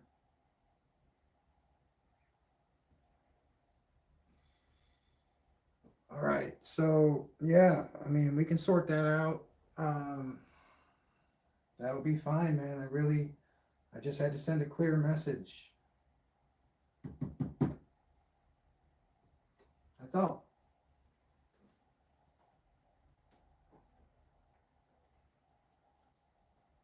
Because I'll tell you how it is, man. I had roughly 200,000 viewers on my first live stream out of the gate, okay? And me and my brother started to fight. He started to put forth his opinion and proclaim that he was right, okay? And once you're right in an argument or conversation, it's over. As soon as you're right, the learning stops.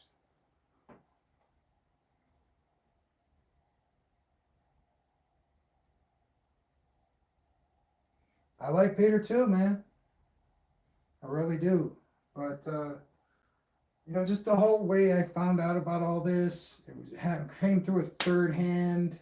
And it looked like, he was trying to cover his ass and his own ass is what I mean. And it's like, oh my God, man. I mean, I just want to work with some grown-ups.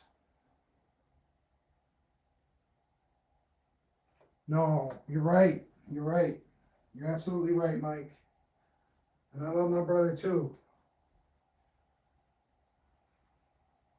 And he has helped me out so much. He's a great camera guy. His opinion matters a lot to me. And, there's just not enough good stuff I can say about him.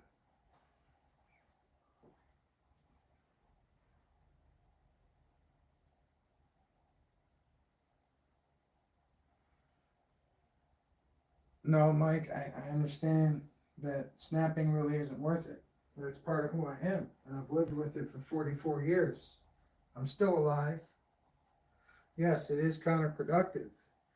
But I mean, if those who have, I would say, strength beyond strength, those who have understanding of a different level, know that I'm not coming after them. I'm not beating them up. I'm not being intentionally mean. I am not trying to behave in an upset manner.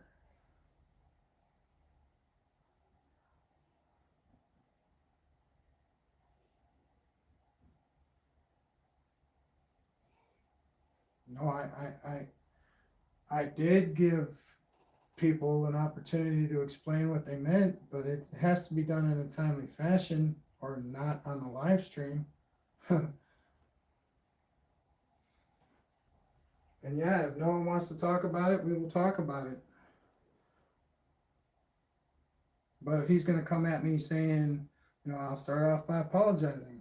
But if it's going to be, I'm right stance,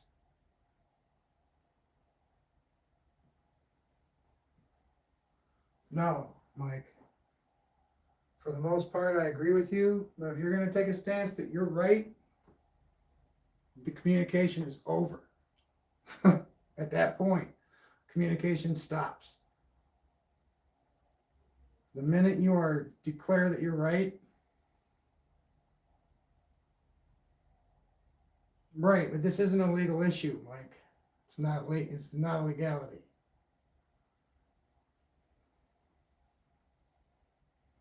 This is truly personal. Arguing is bad. That's what I've been trying to say for this whole time, man.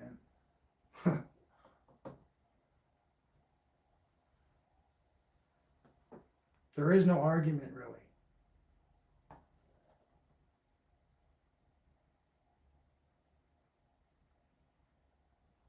Well, I mean,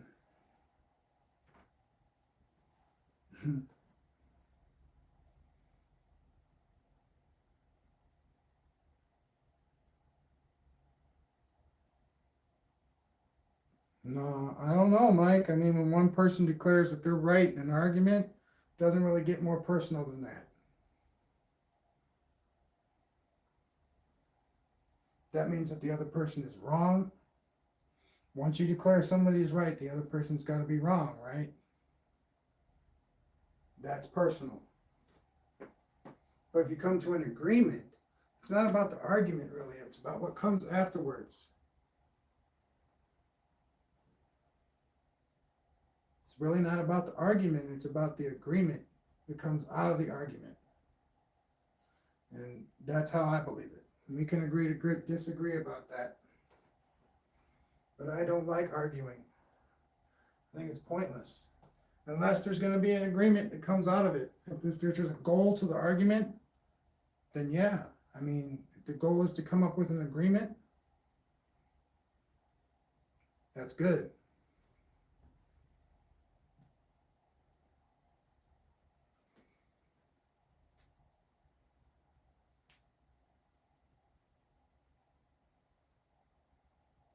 That's fine with me, Mary. If he wants to be stubborn, that's okay. Or is he not saying anything to you? If he's not going to talk to me, that's his problem.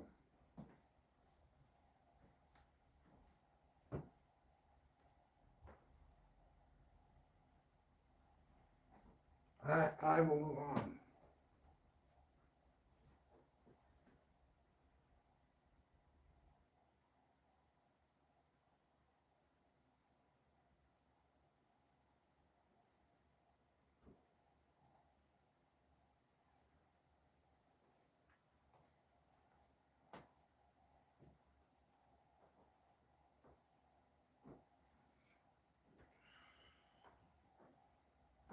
But as for right now, yeah, that's my point. I did block him, Mary. I did. Because he was wrong. That's why I blocked him. And he was so intent on being right. If he wants to talk to me about it, we can talk about it. But he was wrong.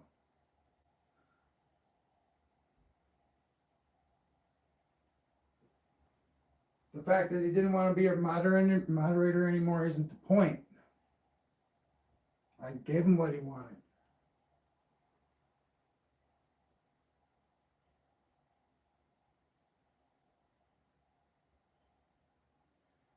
No.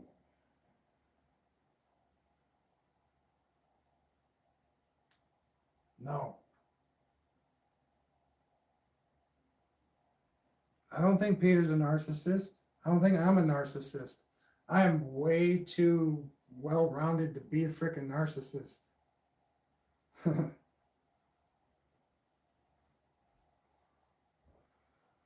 Besides, I don't spend eternity looking in the mirror saying, "Oh my God, I'm so gorgeous. I am the pinnacle of shit, man. I am the stuff." I do not do that.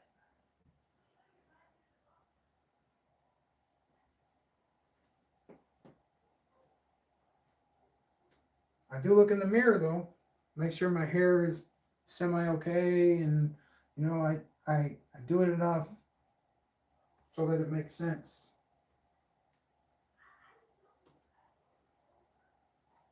I don't know. I don't know what's going on.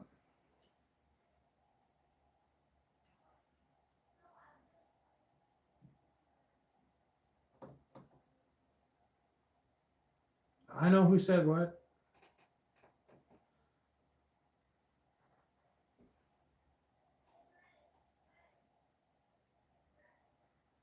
Thank you, Mary. I do know who's said what and who's saying what. I'm well aware.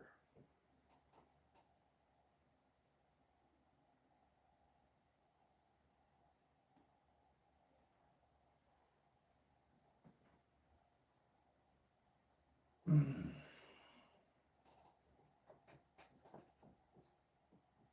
I mean, how it's going to boil down, probably, if they want to have anything to do with me, they can do that. But as for just inviting them back to the channel, I don't know, man. There's going to have to be some like trust building going on here, because I kind of feel violated just a little bit.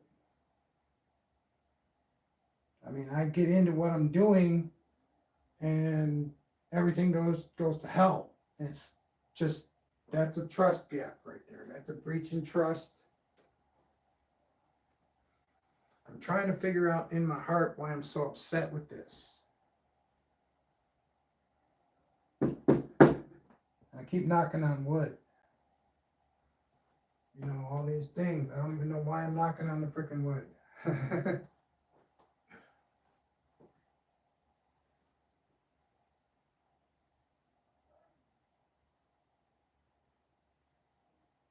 Yeah, man, I totally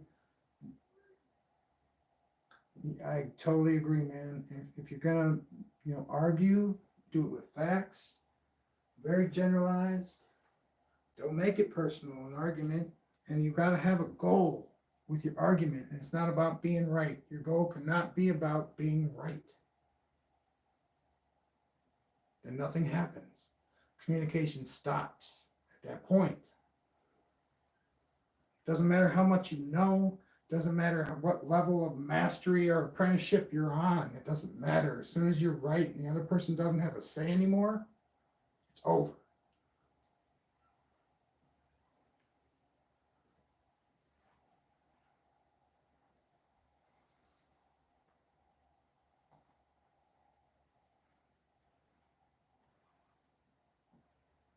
Communication, the whole argument stops as soon as the person who is right is decided on both counts. It's like, hey man, it's like either you admit that you were wrong,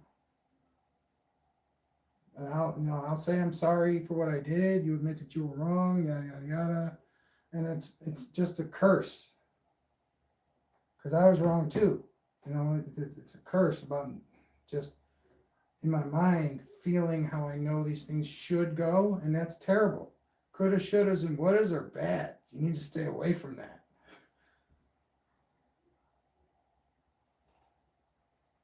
But trying to figure out how this should have gone before it even happens is bad. It's always going to be bad.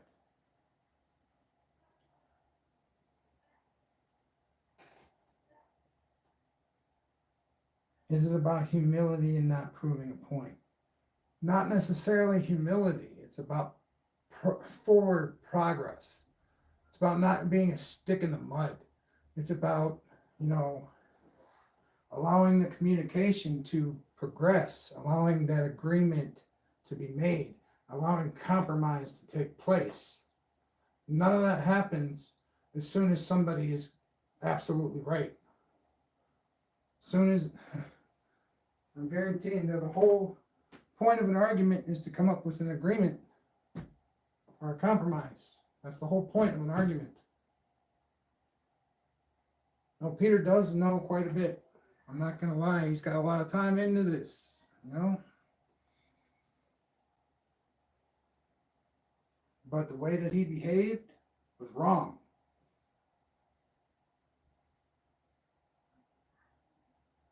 The way that Noah behaved is wrong. And Noah's gone now too.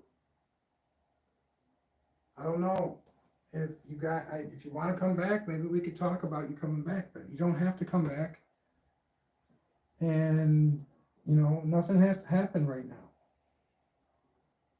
I'm kind of in a flux capacitor of my own right now.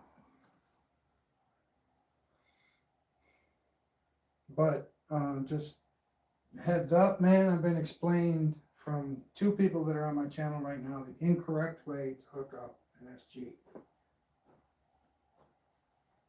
There's another diode that goes, and this might be in place of the light, but I don't think so. A diode that goes from the emitter to the collector. And that one was never discussed with me on any level. It was always emitter to base. And now I learned that it's either incomplete or it's wrong.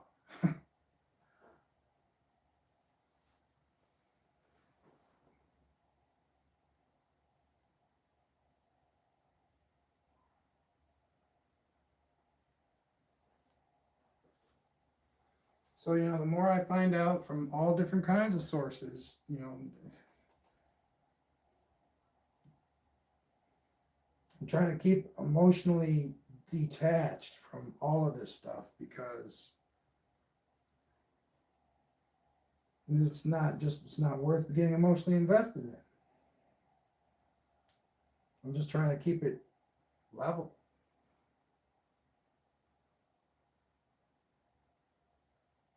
Yeah, I hope my buddies stick around. I really do. Thanks, Mary.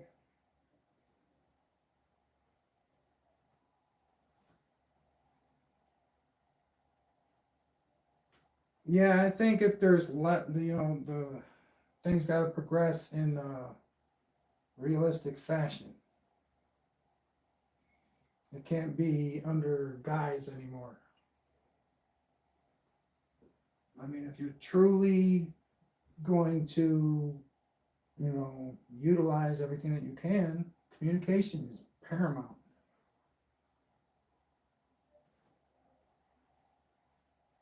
And yeah, I mean, I have a small level of paranoia based on experiences in my life. I don't give my phone number out to people. Discord is where it's at. If you want a Discord invite, go to my About page and click on View Email. Send me an email.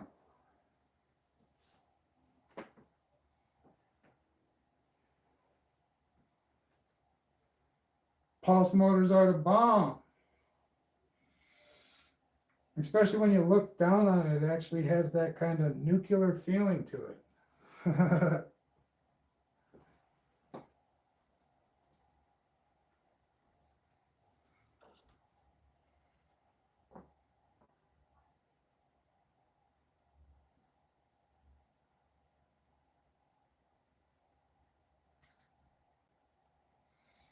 And virtually everybody that is a moderator now, or was a moderator, was invited by my brother.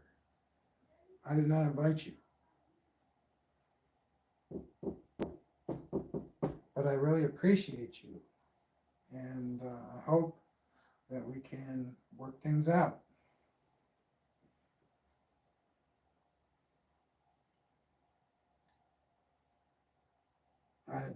I gotta forewarn you though, I'm pretty much at a 0 tolerance right now, which means I'm right. Nothing that I've said tonight at all has been incorrect in any way. I'm putting my foot down.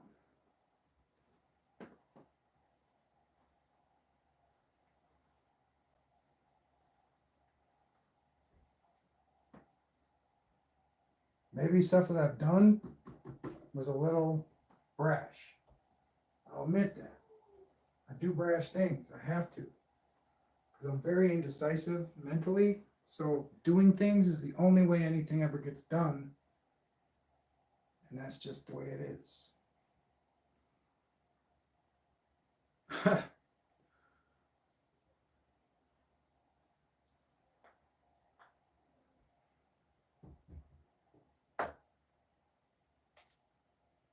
So, like, if we want to move forward and we don't want to talk about, certain aspects of what happened, I'll loosen up, man, and we can move forward. Rabbit in a hole. Which hole are we talking about, Peter? Hole number 1, number 2, or number 3? Mike does. And Peter with a different name. That's awesome. And the third hole is very often neglected by many people. And the fact that some of the prongs are actually the same size, the differential in sized holes is also neglected.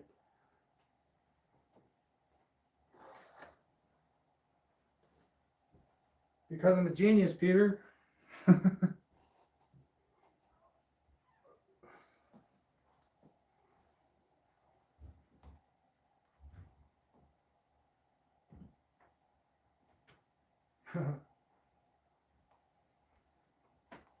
No, I'm just kidding, man. That was narcissistic. I'm not a genius. I have a high intellect, but I'm just under being a genius. And an IQ level anyway. I got about a 140, not a 160.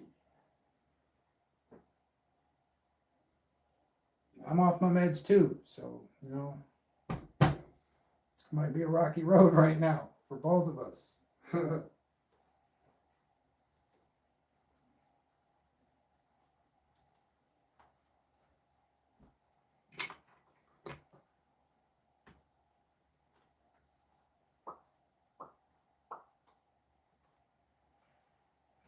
Yeah.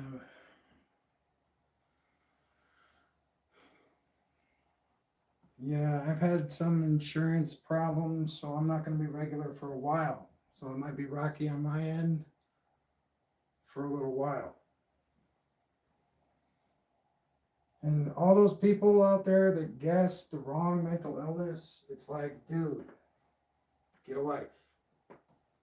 Or get a mental illness. If you're not interested in the stuff, go get one yourself.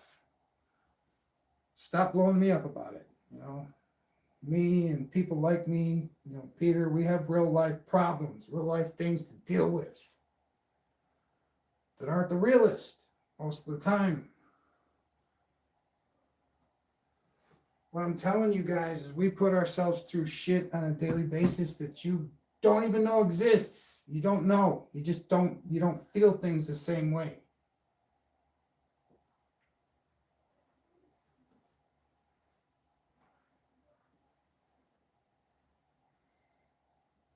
And people like me and people like Peter, we really do have to stick together.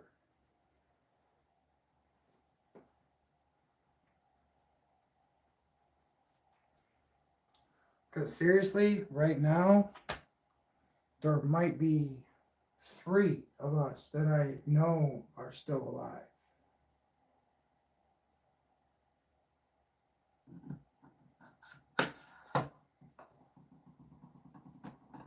And I've known a lot of people with my mental illness.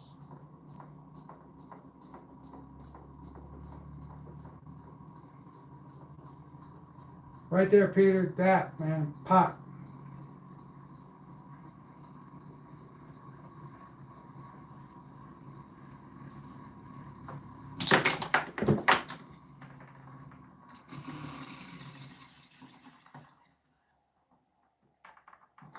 Oh, yeah. See that toroid magnet under there when it gets caught? Keeps everything on. And it doesn't pulse. It's like solid on. So let me feel this thing. Wow, that is not bad at all. That is, we figured it out. Thank you, Double O. Again, coming through with the good info.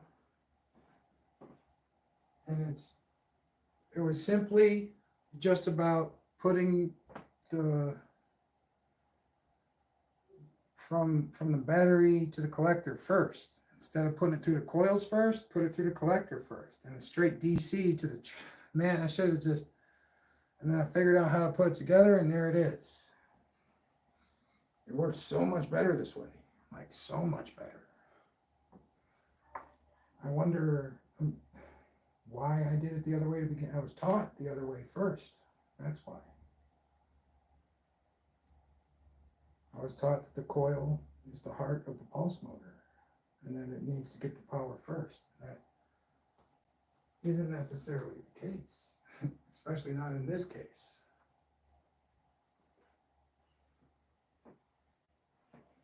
All right, it goes battery to battery in series, and then it goes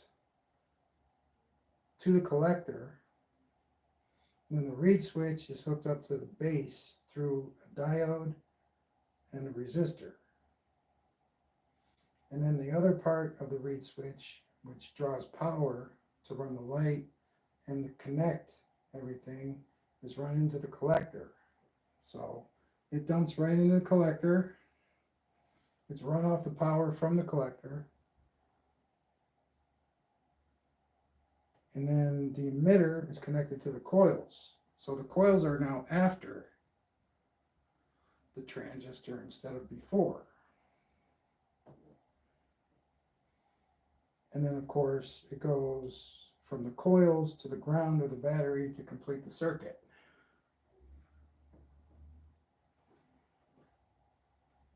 And this reduces the temperature of the transistor by half. So it doesn't get as hot anymore.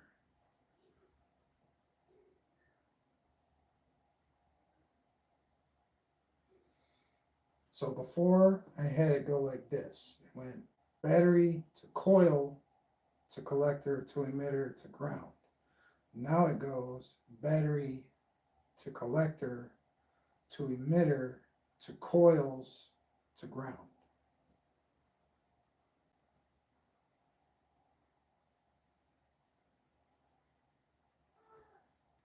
A simple change, but I can run it for so much longer now without it getting too hot.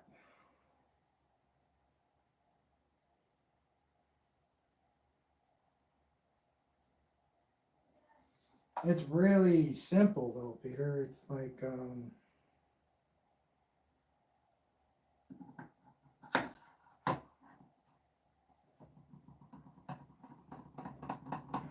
I think it's the only way you can really hook it up without, it's in its most simple form. And I know the reed switch is kind of unique. Double O, again, thank you for your advice on how to use a reed switch to pulse your transistor. Very solid, man. And since it's got to go through the transistor, there's a little bit more resistance there, so it's better.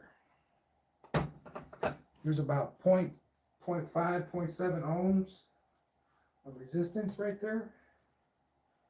It just makes, I know it's nothing, but I mean, it makes it run so much smoother. Bat positive or negative to emitter. It's bat positive emitter to the negative of the battery. It goes bat positive to collector of the transistor.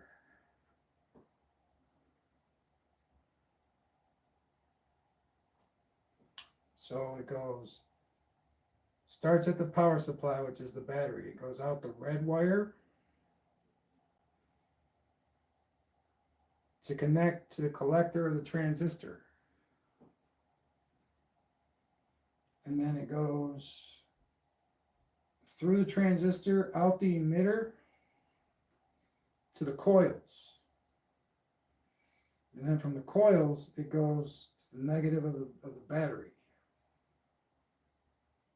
Yes, I'm just reversing it. That's all I've done.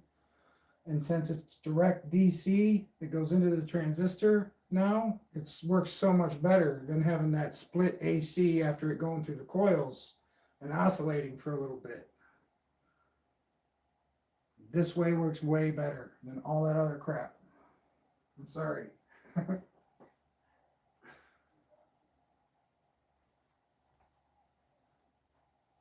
I've done trigger coils. I've done everything under the sun with this, and this is it. We just need to get a remote control for this. Like an RC airwave remote control.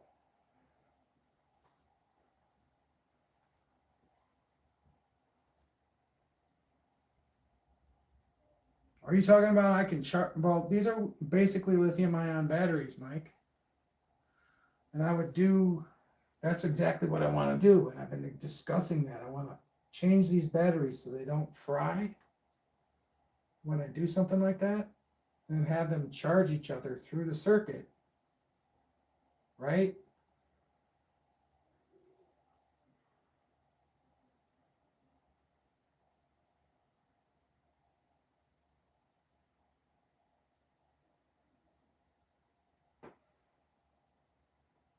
Two infrared LEDs, huh? Yeah.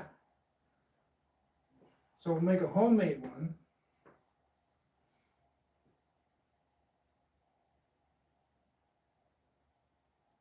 We need a receiver and a transmitter.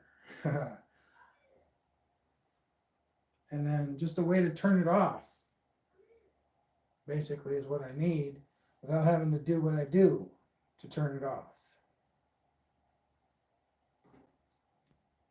Because this thing not turning off is,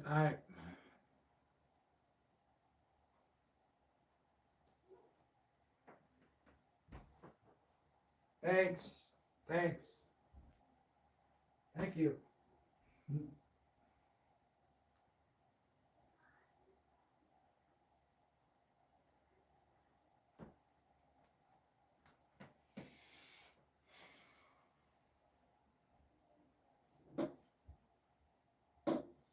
And yes, I feel that, I mean, a lot of positive suggestions were made by people, and I've made some positive changes, if you can't tell.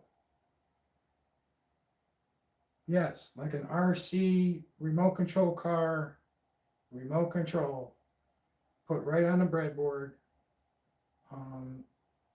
to the base of the transistor or to the collector. All we need to do is be able to sever the circuit using the remote control.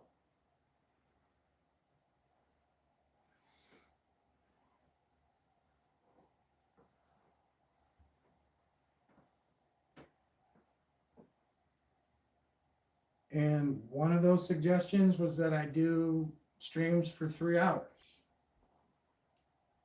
I think that's a good idea. We still got an hour to go.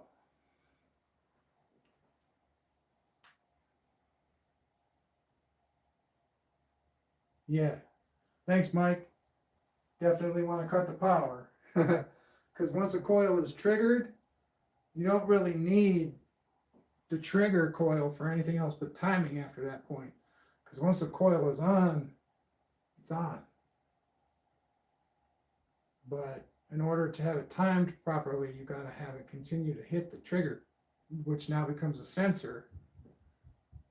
Because when you stop it, it continues to hiss. You know, it continues to beep. What's up, son?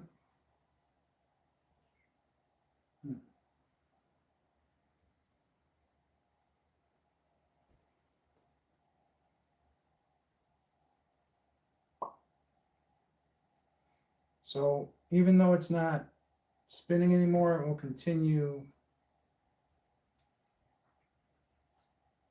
to function, basically.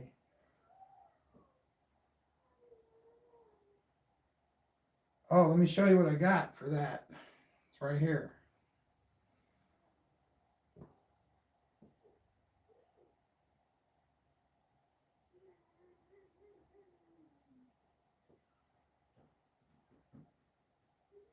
Well, yeah, I'm not just talking about,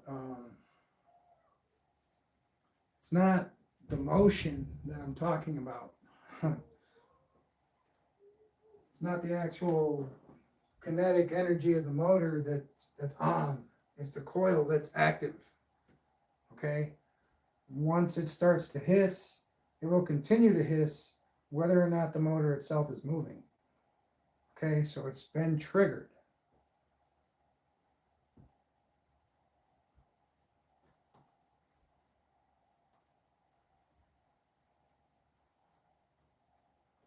And it won't necessarily, you need a capacitor for it to jolt in any given direction, like Mike says here.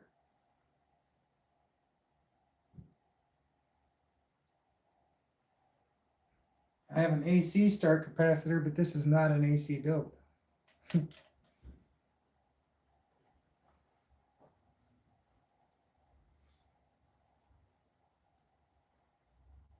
It's a 100 volt, 1700 capacitance starter cap.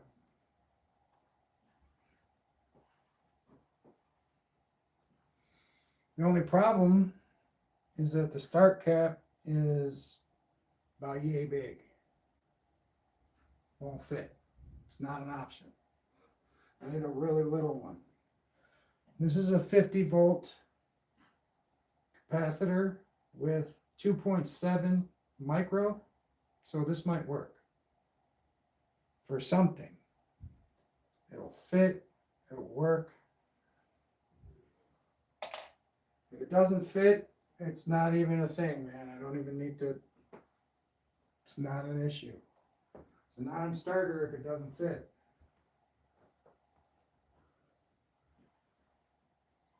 And you literally got from the base of the breadboard to the top of this washer.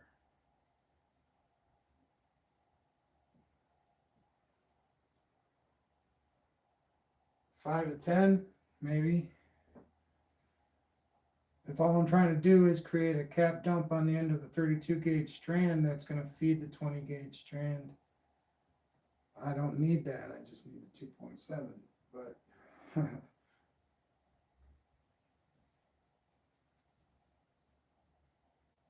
I'm going to use it as a starter, probably I need a little more. Just a little bit more, you're right.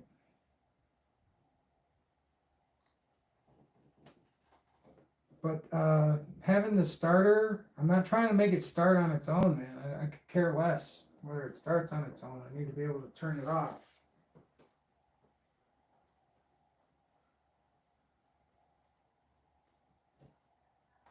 I might work on the self-starting thing into it, but that's like end of the project type thing. It's not really important to me. But the remote control and having the power cutting power right now is paramount.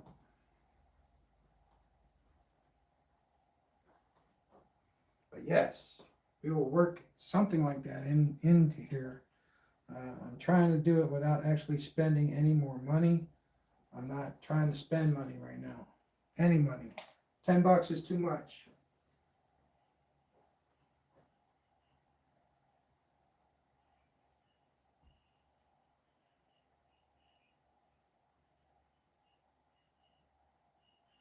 I actually have quite a few PC fans. There are 1,000 RPM fans.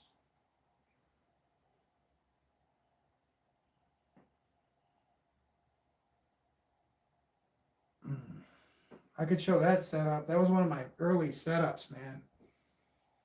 I had 2 fans back to back in the center, and then I had bolts all the way around it. It's pretty neat.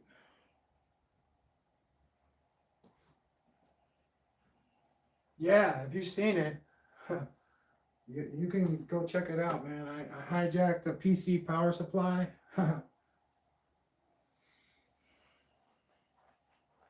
I know how to do that with a paper clip. It's pretty fun.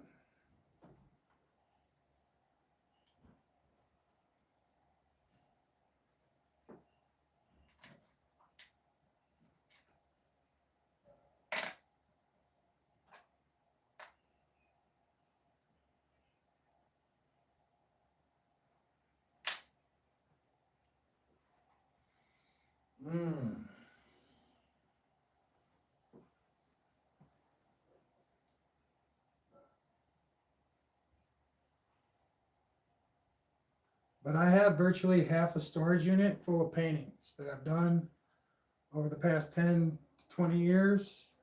I have another fourth of that filled with rotors that are 3D printed.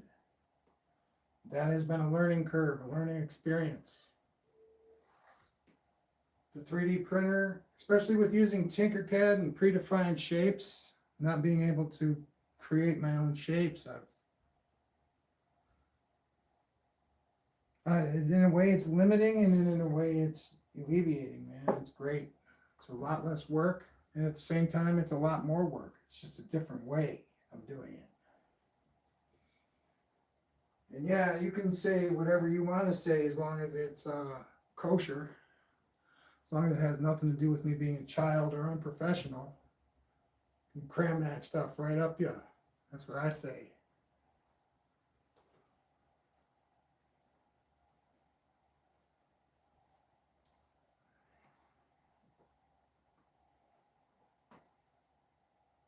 Yeah, I do not appreciate your opinion if that's what your opinion is. I do not appreciate it at all. That's no surprise.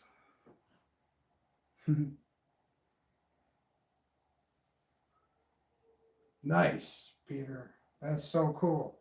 And I'm happy for you that you found a job that you could do with that. Is it, you know, Brandon, man, he's dropped me a subscription on Patreon. He's got a free 3D print coming his way. All he's got to do is ask, send me a design that he wants me to do, and it's all his.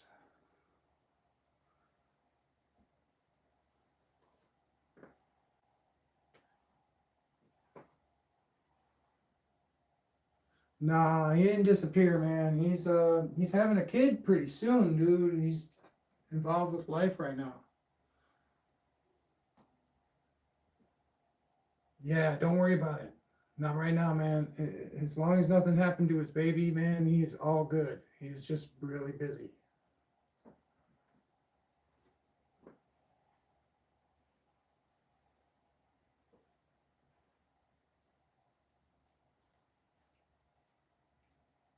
You gotta have faith, man. You gotta have faith right now, because I know how you feel.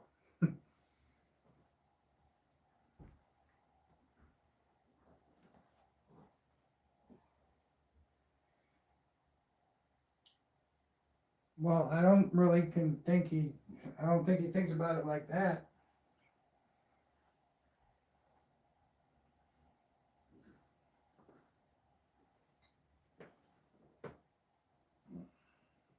He's one of the more down to earth people that I've known.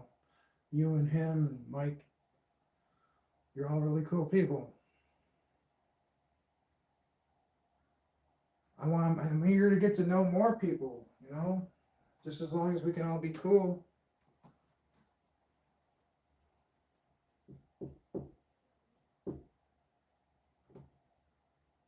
I'm dying to share my stuff with people that are interested. So, and I don't claim that any of this stuff is quote unquote my stuff, as in any rights to it. This is open source, man. If you can figure this out, build yourself one, put a patent on it. I don't care, dude. Do whatever you want.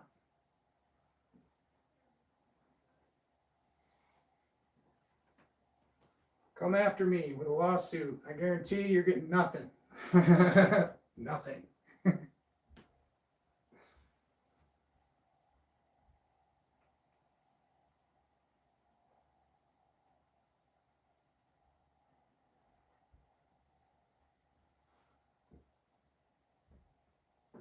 Oh man, I wish I could agree with you on me being cool. I think I'm really hot-headed. At least for live broadcast, man. I'm a little hot. Run at a high temperature. Some people dig it, some people don't. I'm kind of on the fence about it myself. Yes. I want people to see what you're doing, Peter.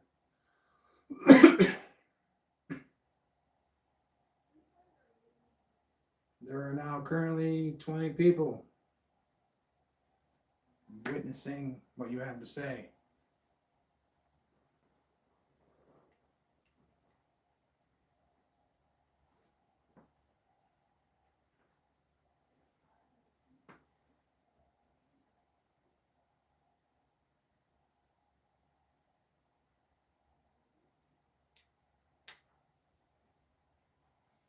I'm getting hot. Oh my God. I gotta turn a fan on. So many electronics in this room that it gets hot really, really fast.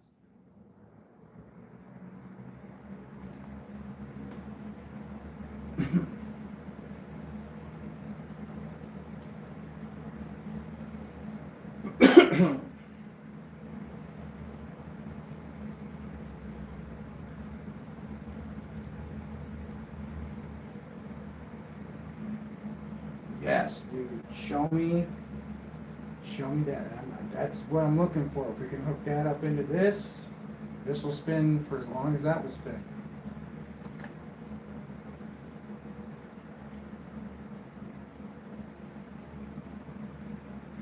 Sweet.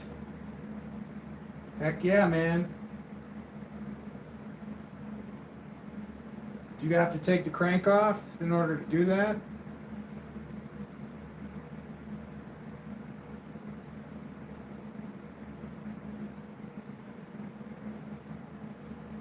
All right, I'll take a look at that. That's important to me. Heck yeah, man. Hook a drill up to that bad boy. But I have the programmable one as well. So I got the electronic one.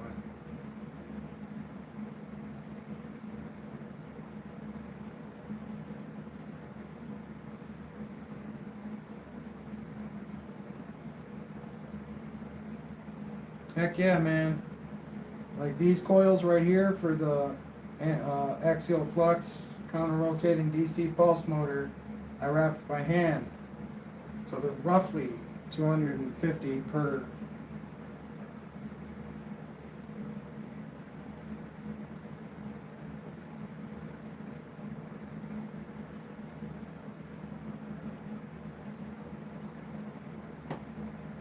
How old, Peter? How old are the TVs, man? They gotta be like from the 80s, right? They're like still flat screen kind of, but like fat, right? Or are they like really tube TVs?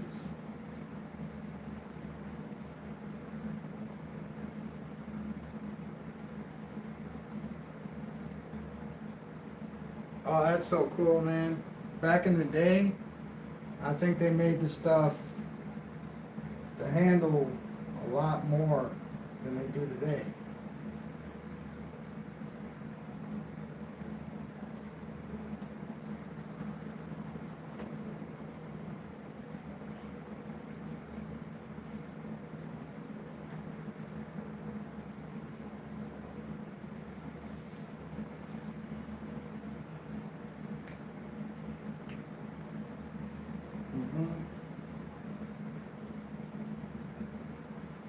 Me, personally, I cannot advocate for hunting down tube televisions. I think it's great that you're doing that, but it's not, I mean, I can advocate for it, but it's not something I will do.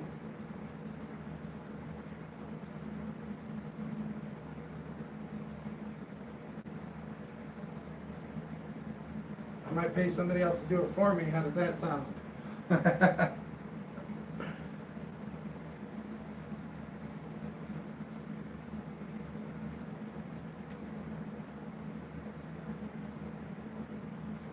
I know, man. I know you pretty good, Peter. You come with a whole like, one of those old-fashioned carry with you in your car. Kind of like they got one of them on the Bordello of Blood movie, and he comes with his like he's selling combs or something. He's got his briefcase with all the combs in it, and then there's the one guy selling the stuff. It's like oddities though, man. It's like really cool stuff.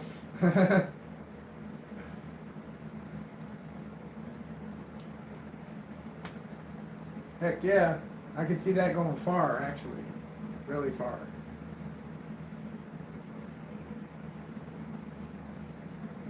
Like, it almost gives me like a Matrix kind of behind the scenes feel to it. That's awesome.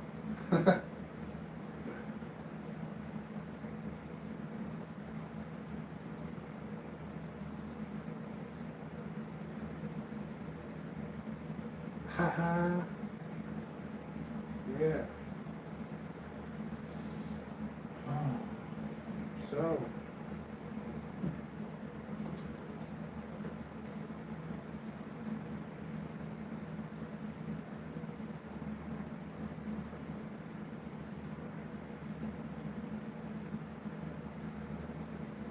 Yeah, I like the vacuum seal things because it gives a chance for the air inside to ionize. Yeah, the implosion. Um, the ionized air in there. I used to call it arcing, but then I learned the difference between arcing, which comes from like a physical contact commutator thing, and then the ionization, which is inside of the vacuum tube. Two totally different things.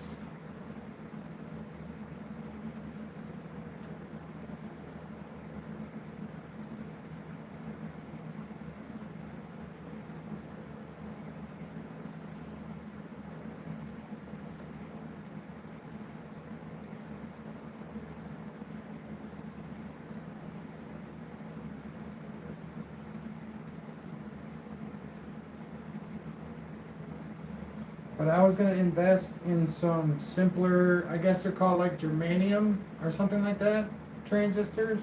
Again, the suggestion from Double O. They handle amps better than these ones do.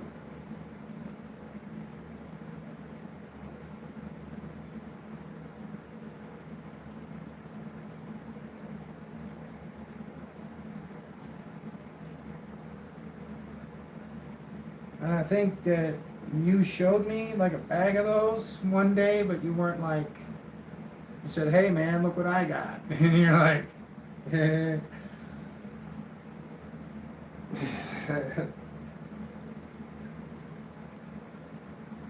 But they're the little metal ones that are round like that.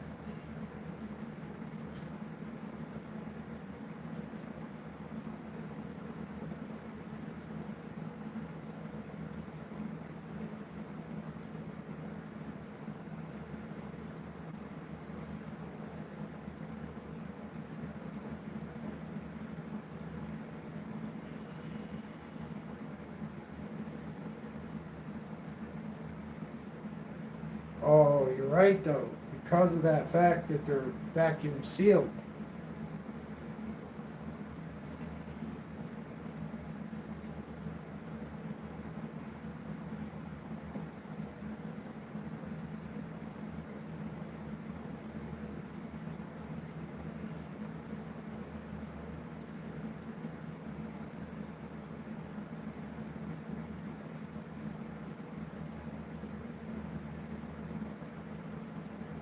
And see, I mean, just because of the facts that you just laid down, Peter, this whole field might be going nowhere.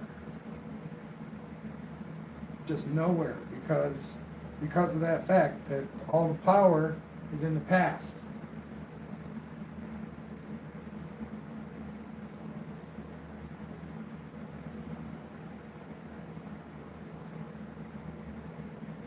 It's got to be made easier to get to where you need to go, man, or the path of least resistance is going to guide everybody away from this.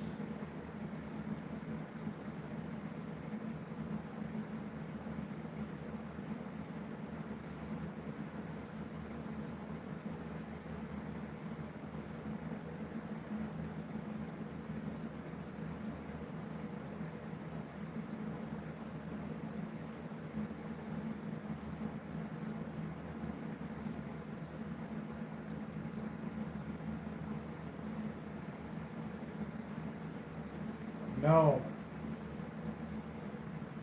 locator, you needed a craft designed to hold a person to time travel in. What this will do is create a rift.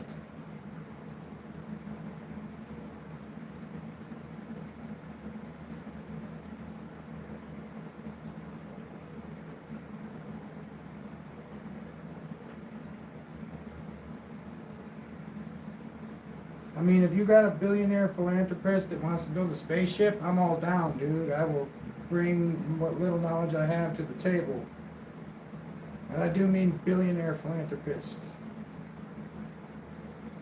But if that's not the case, man, we got to settle for a rift in time and not a time traveling machine.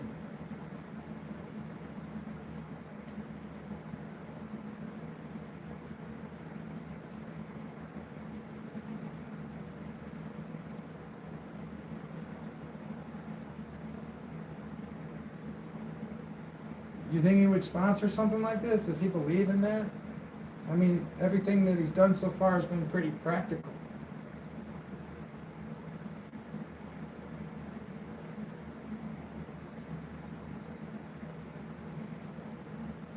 Right, but it's not something you can walk through. It is not something you can walk through until you make a rift. In order to do that, it's got to go a certain speed. It has to be pulsating at a certain frequency. It's just not.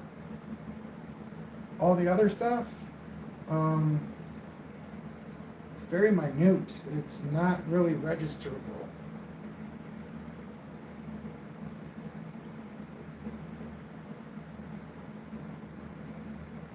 And yeah, I do believe you can do it with pancake coils too. It doesn't need to be moving really fast. It's just the frequency has got to be really, really fast.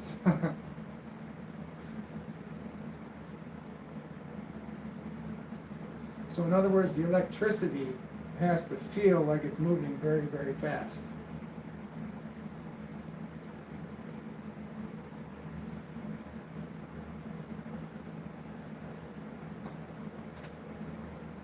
Bebop, want a working concept of a counter rotator. Is that what you want? That's what I want.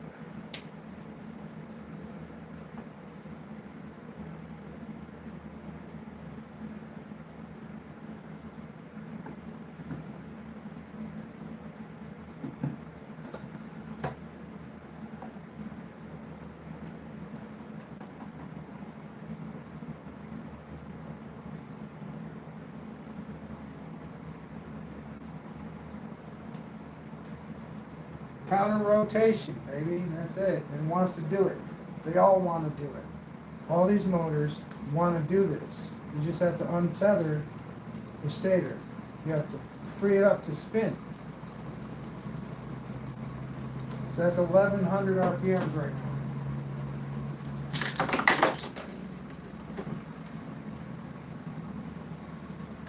And that's why we need a remote. And I'm going to be working on that the next couple days. But we got to be able to cut the power without having to do that every time. And then I was thinking, with it going that fast, these are bifilar coils. If I take the smaller strand, hook it up to that 50 volt capacitor, and with it going that fast, it should send some generated electricity through that cap. It's a 50 volt cap with 2.7 micro. Counter rotating pulse motor. Some might relate it to like an OTC X1 maybe.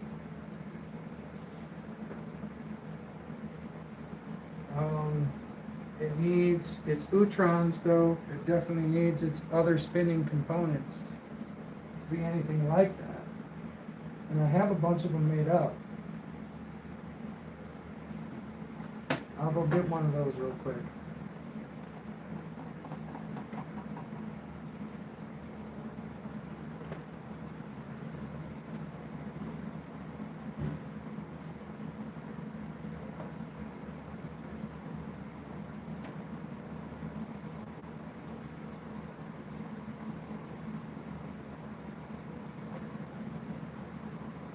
Okay, so what shape do you see when you look down the barrel of that? That's a circle, right? Now what is it? It's a rhombus. I can't do it. Here we go.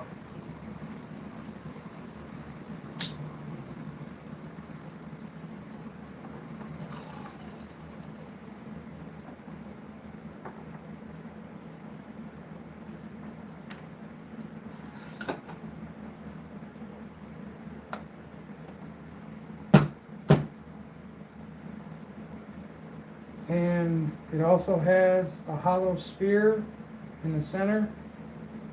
So it has ionization capabilities, just like a reed switch. If you get spinning fast enough, the stuff in the middle there is going to implode. It's going to light up. Is there any proof? I mean, can you prove it? No, you can't prove it, but scientifically, mathematically, it's happening in there if you spin this fast enough.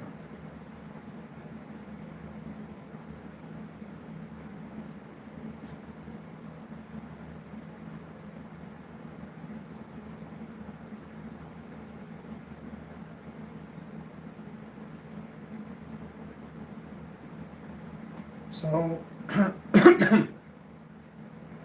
what I like to do is I like to relate it to a Jolly Rancher candy. Okay? A Jolly Rancher candy. If you bite into a Jolly Rancher candy and you break it up into a million little pieces, you're going to get a burst of flavor, right? It's all about surface area. It's all about surface area. Okay, so if you're directly on, you see how little surface area is actually being affected? But if you tilt it on a 45, all that is being affected. That's why you use this shape. That is why you use this shape, because when you tilt it on a 45-degree angle, it's like putting the tire flat on the road, man. It's like perfect. And it'll spin so much more, so much faster on the 45 than it will ever do on the 180.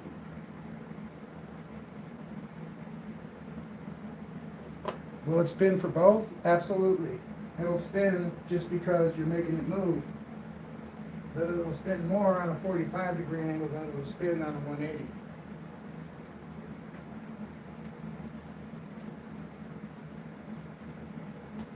And with that being said, there's a shape.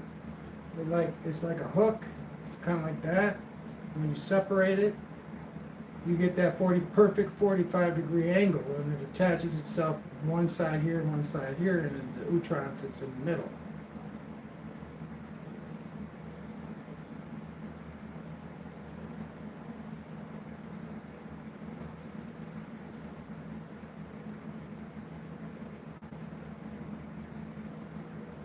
Yeah, there's lots of reasons for, that shape being the one that's chosen.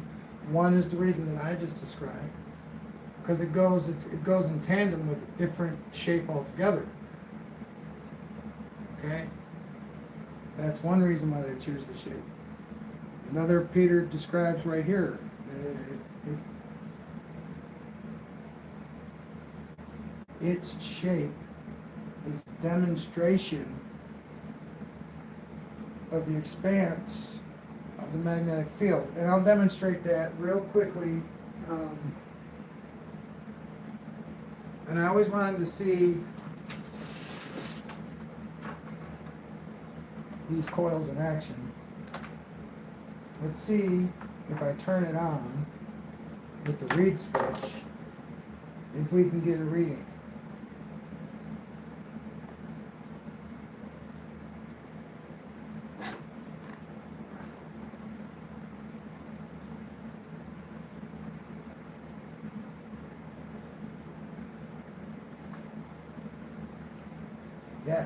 Yes. And then when it's not a very strong reading by any means, but I did see it. So it's a little light or lighter green around a darker green that covers the center. The lighter green is the intense magnetic field. And when you're right up next to the magnet, it's really, really bright and really, really small. Okay, and we'll use the permanent magnets to demonstrate it more effectively. See how the bright green is really, really small and in close to the magnets?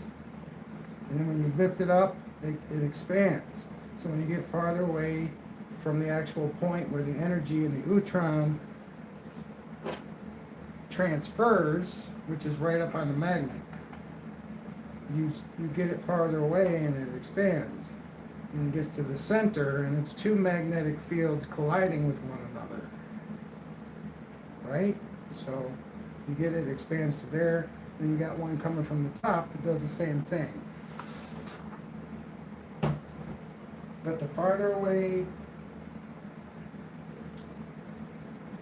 the field gets from the source, the more it will expand.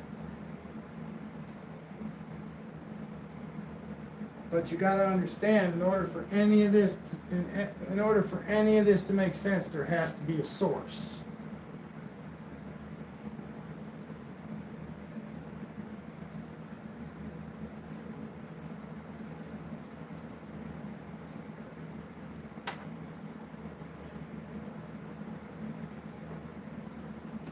Now, in this case, your source is probably going to be looped into whatever else you're doing, and the source for the OTCX1 is called an accumulator, both absorbing and dispersing the energy. It goes in the center of the machine. I don't know, maybe the person sits inside of it. Yes, it gets weaker as well, like less dense, more translucent, less opaque. You know what I mean? He's absolutely right, it gets weaker.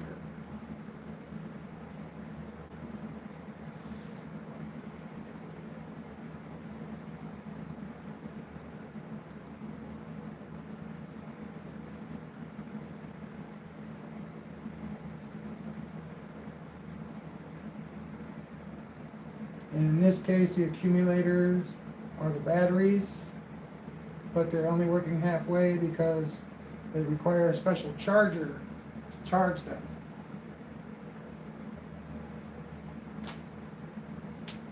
If I got batteries that could charge via the pulse motor charging system,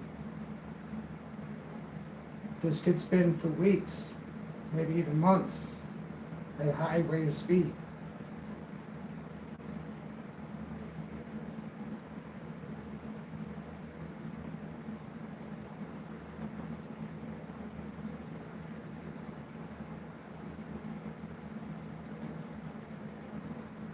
But I want to condense it all into like a dreidel formation.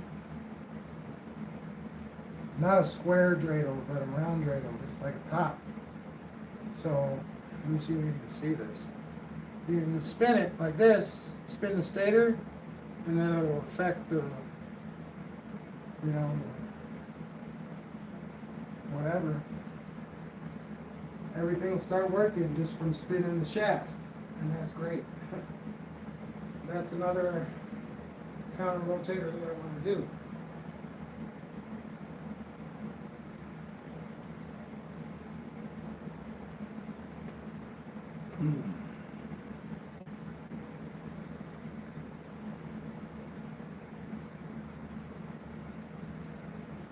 Yes.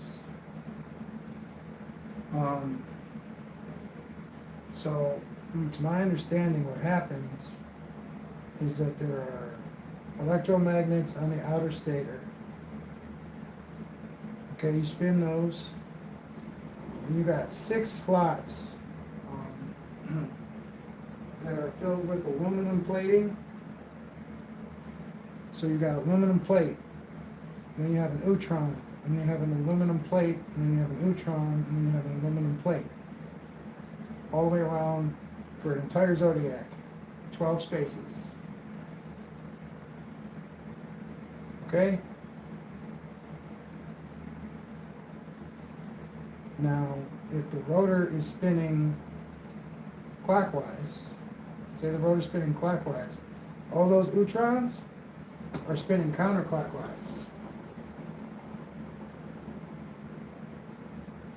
inside the rotor that is spinning clockwise. So right there, you have an immense, like, counter-rotative energy going on inside the rotor itself.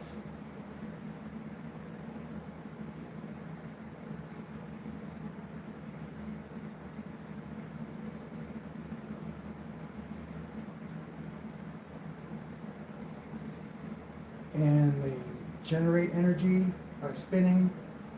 They make a lot of noise by spinning. They mess up space-time from spinning. All this has been mathematically proven.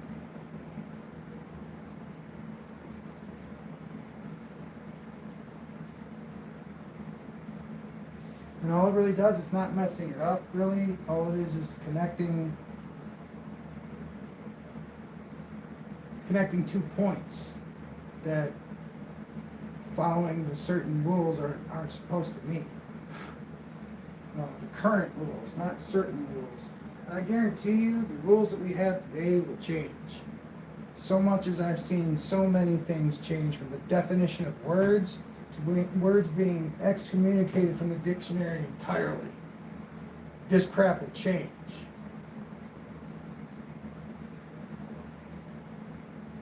As our understanding grows, all of our understanding about what this is capable of doing will change and become more acceptable.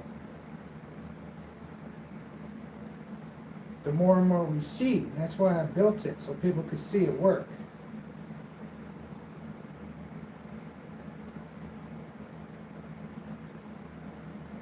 But there was a cracker, like a saltine cracker analogy that Peter made a while ago about his dad. Well, there it is. There's your saltine cracker motor, bro. There it is, man.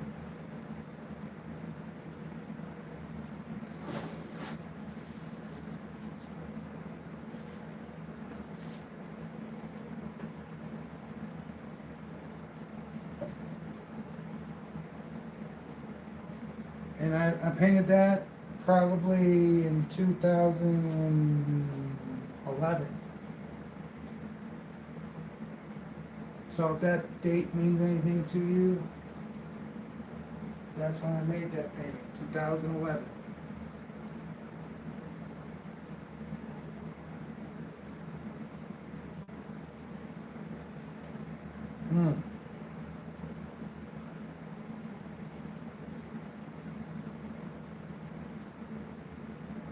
So I'm pretty sure that my phone is going to die any minute now. We're coming up on 3 hours for the stream. We got about 10 minutes to go here. Cool, man. So it is significant for you.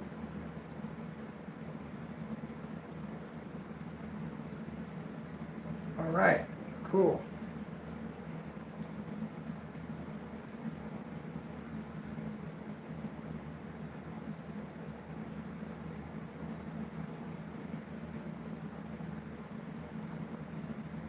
Absolutely, man. You know who else is connected to us?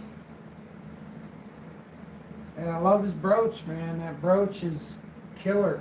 I think it's a very spiritual emblem, actually. No, Russ. Russ, man. And by tomorrow, man, there's not a God on this planet that will forgive us.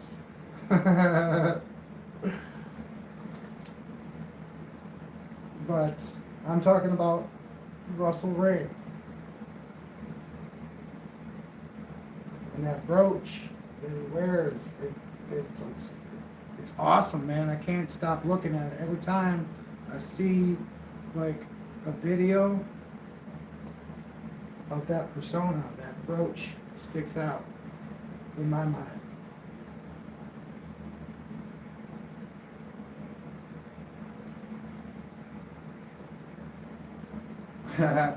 And I'm just joking about that torment stuff, man. It's just been going on in my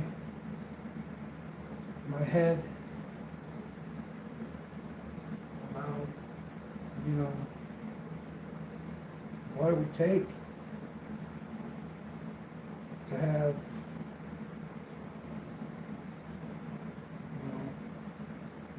I don't know. I'd rather stay out of it completely, but I can't. I'm allured.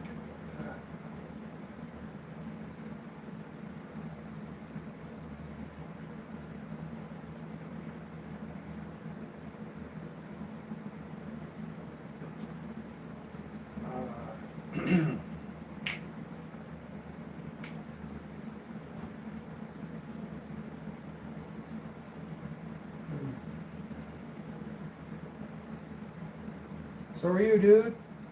Keep your head up, man. Stay alive, bro. That's all I gotta say. I'm gonna do the same.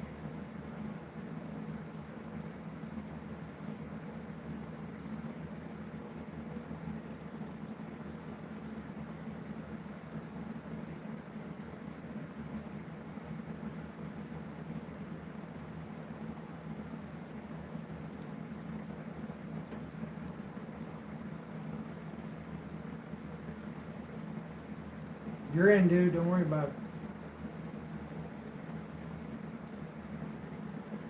I just, I think moderation is gonna have to really be more professionally analyzed.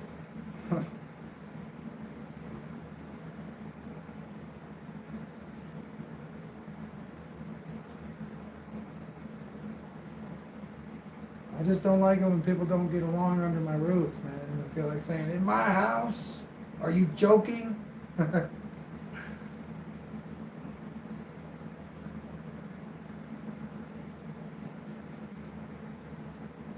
Just like Papa Midnight, man. Just be like, are you joking?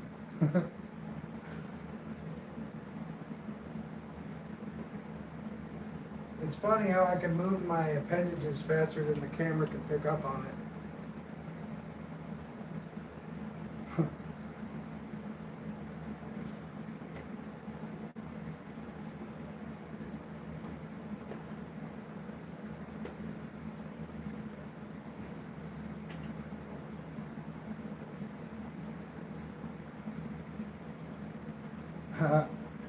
So cool.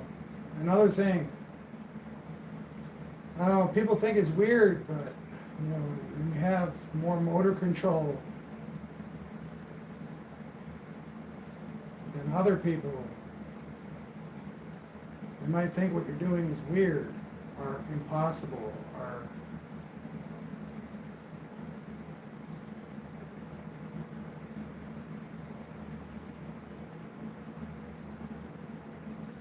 it's really not. It's really easy for some people to do, but it's nothing special. What it is better motor control. I can do that with my eyes too, man. I can shake them violently. But it's just another muscle that I have that other people don't.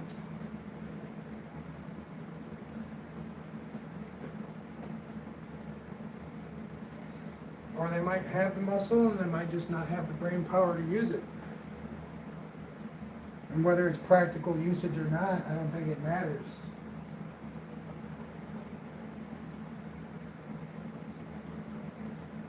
There's definitely, like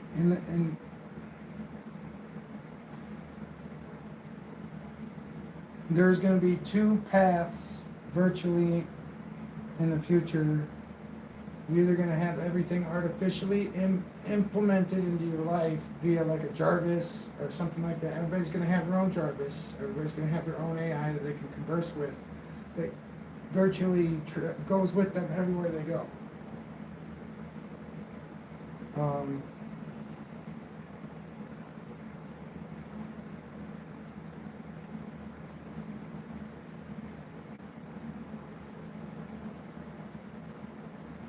I had a really fantastic point to make with all that,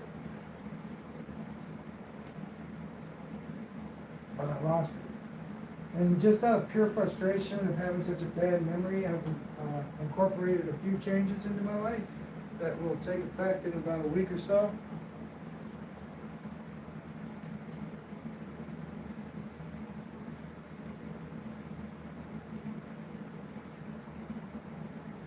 And you know, I think a lot of the big ancient buildings worked with resonance, especially Um, like the pyramids, resonance, like big stones that resonated. Okay, resonance is a sound frequency. Okay, resonation is a sound energy.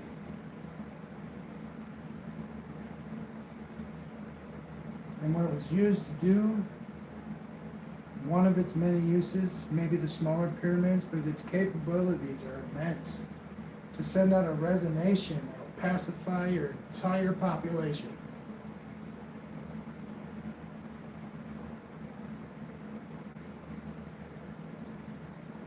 Send out a frequency of sound that, whether it be alpha waves or gamma waves or whatever waves they use to do such a thing, it chills everybody in your civilization out.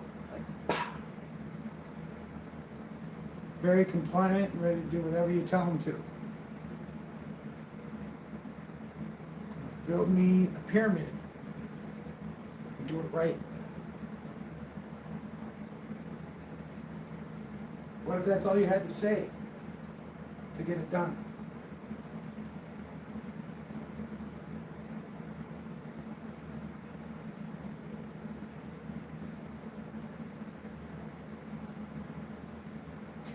That'd be awesome, wouldn't it?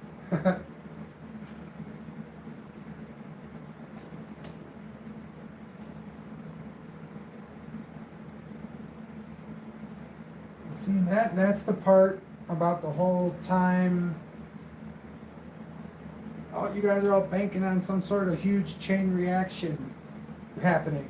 Chain reaction was a movie. The biggest chain reaction that we have is a nuclear explosion, and that too has a range. Okay?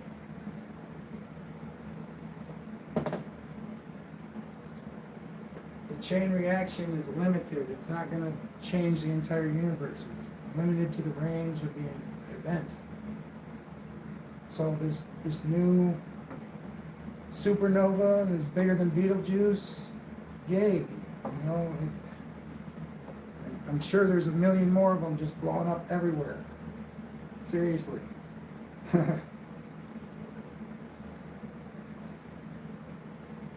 Yeah, if a chain reaction is your goal, you can make it happen, but I guarantee you it has a range. It will not continue on and disrupt the entire fabric of space-time. It won't. It will disrupt the fabric of space-time within a range.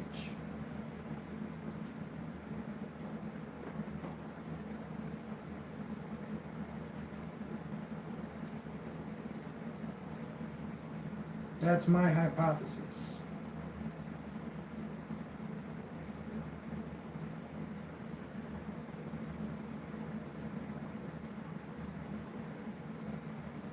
That even with our nuclear technology, that bomb will not chain react across the entire globe.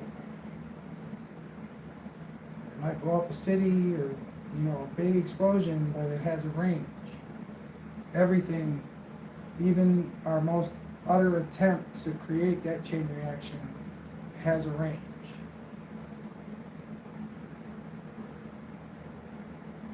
All of it has a range, dude.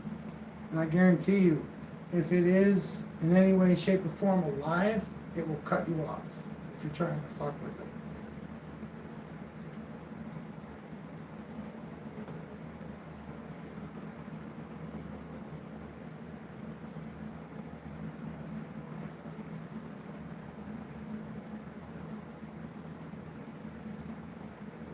So that's my hypothesis.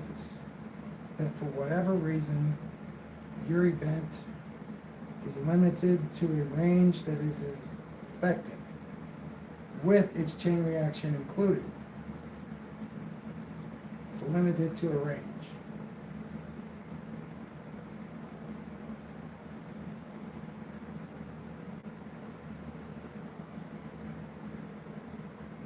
Everything, granted, inside your anomaly, all time might erase and be totally void of its true self.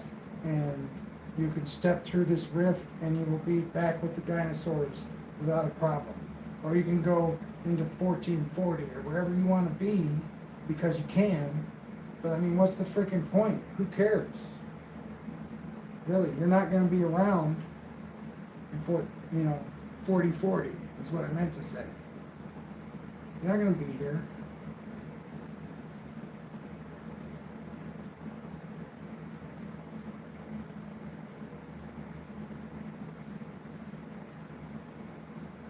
I mean, a representation of you may be here, but you will not be here.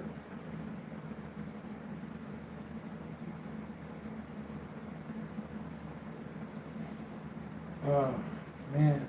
There's that other movie where the robot and it's like the Blue Angel and everything, and it's the only thing left on Earth that has any resemblance of life, and there's like 2,000 feet of ice just on top of everything because the great expansion of the universe is nearing its climax, and everything's covered in ice, like 2,000 feet of ice.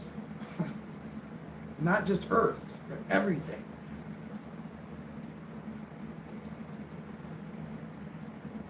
Anyway, that's like the setting of the movie, and then the aliens, they like dig down on Earth and they pick up the robot and it's still working. It's still alive, basically.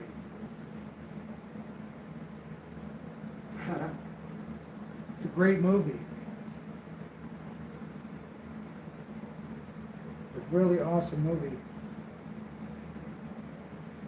And it's not about time travel, right? It's just about this robot that survives all that time in the ice. It's like a time it's like a time capsule. No, not like Johnny Five, bro.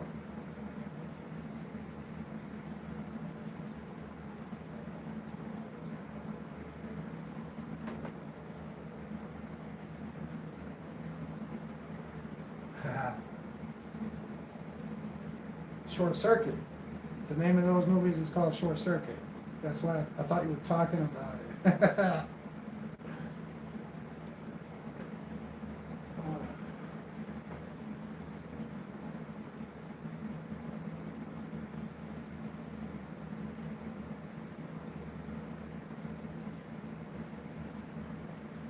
It's about this really cool inventor that invents a robot.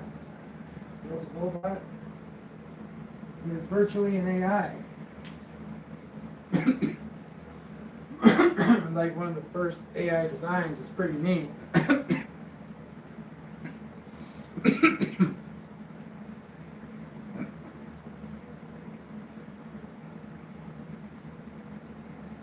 All right, well, I really appreciate it. I got to do some damage control, people. Thank you for sticking around. I really appreciate you guys. Oh, about the Blue Angel and the robot. God, what's his name, dude? I don't remember the name of the movie, but I'm trying to... You ever see the movie Michael? About the Archangel Michael? This John Harrison, maybe? John Harris. He's in the movie and he plays the journalist, the guy journalist. And Michael's trying to hook the girl and the guy up, and he ends up doing it after the fact. Anyway, another really good movie. But this guy, he plays in it, and he's like the owner of the company that built the robot. I can't remember the name of the movie, though. I think his name is John Harris.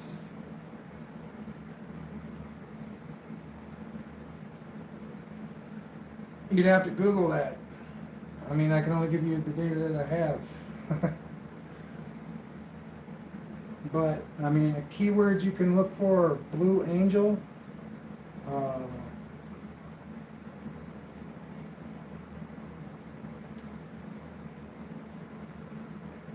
Because the robot's programmed to go back to this statue of a blue angel if anything were to happen. And he ends up going back there. You know, he runs into the guy who actually owns the company who built him, and that's John Harris, okay? And the ocean is literally, you can see underneath the surface of the ocean through the skyscraper building that this guy, basically lives in. So cataclysmic events are happening at this particular point in time. I don't know I don't know the year.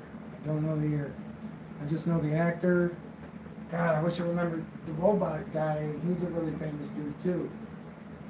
Reminds me of Sean Astin as a kid, but it's not Sean Astin, I don't think. I'll get you the name of it, dude. Since nobody else knows the name of it, I'll get you the name. And me and my brother just sorted this out the other day. We figured out the name of the actor. We figured out the name of the movie. But I forgot. But this robot is literally a time capsule for the entire human race. Because the entire Earth is buried under 2,000 feet of ice. And the signal from the robot is the only thing that turned the aliens on to digging through the ice to find it. So virtually, they wouldn't even have stopped if the robot didn't exist.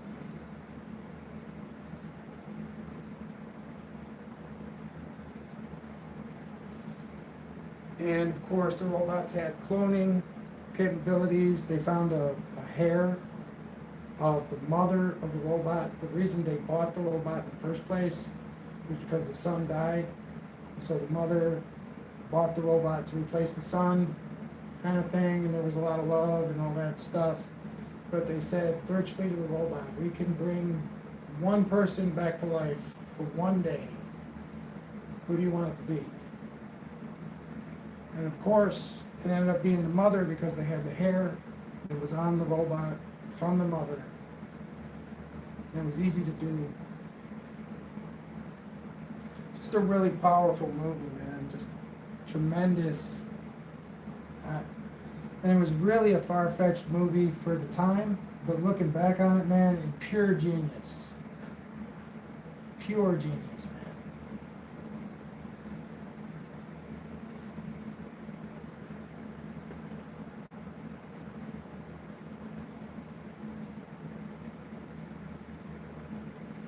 All right, but it has been 3 hours and 10 minutes. I gotta call it for right now. Take a seat. I really appreciate everybody coming by, listening to what I had to say.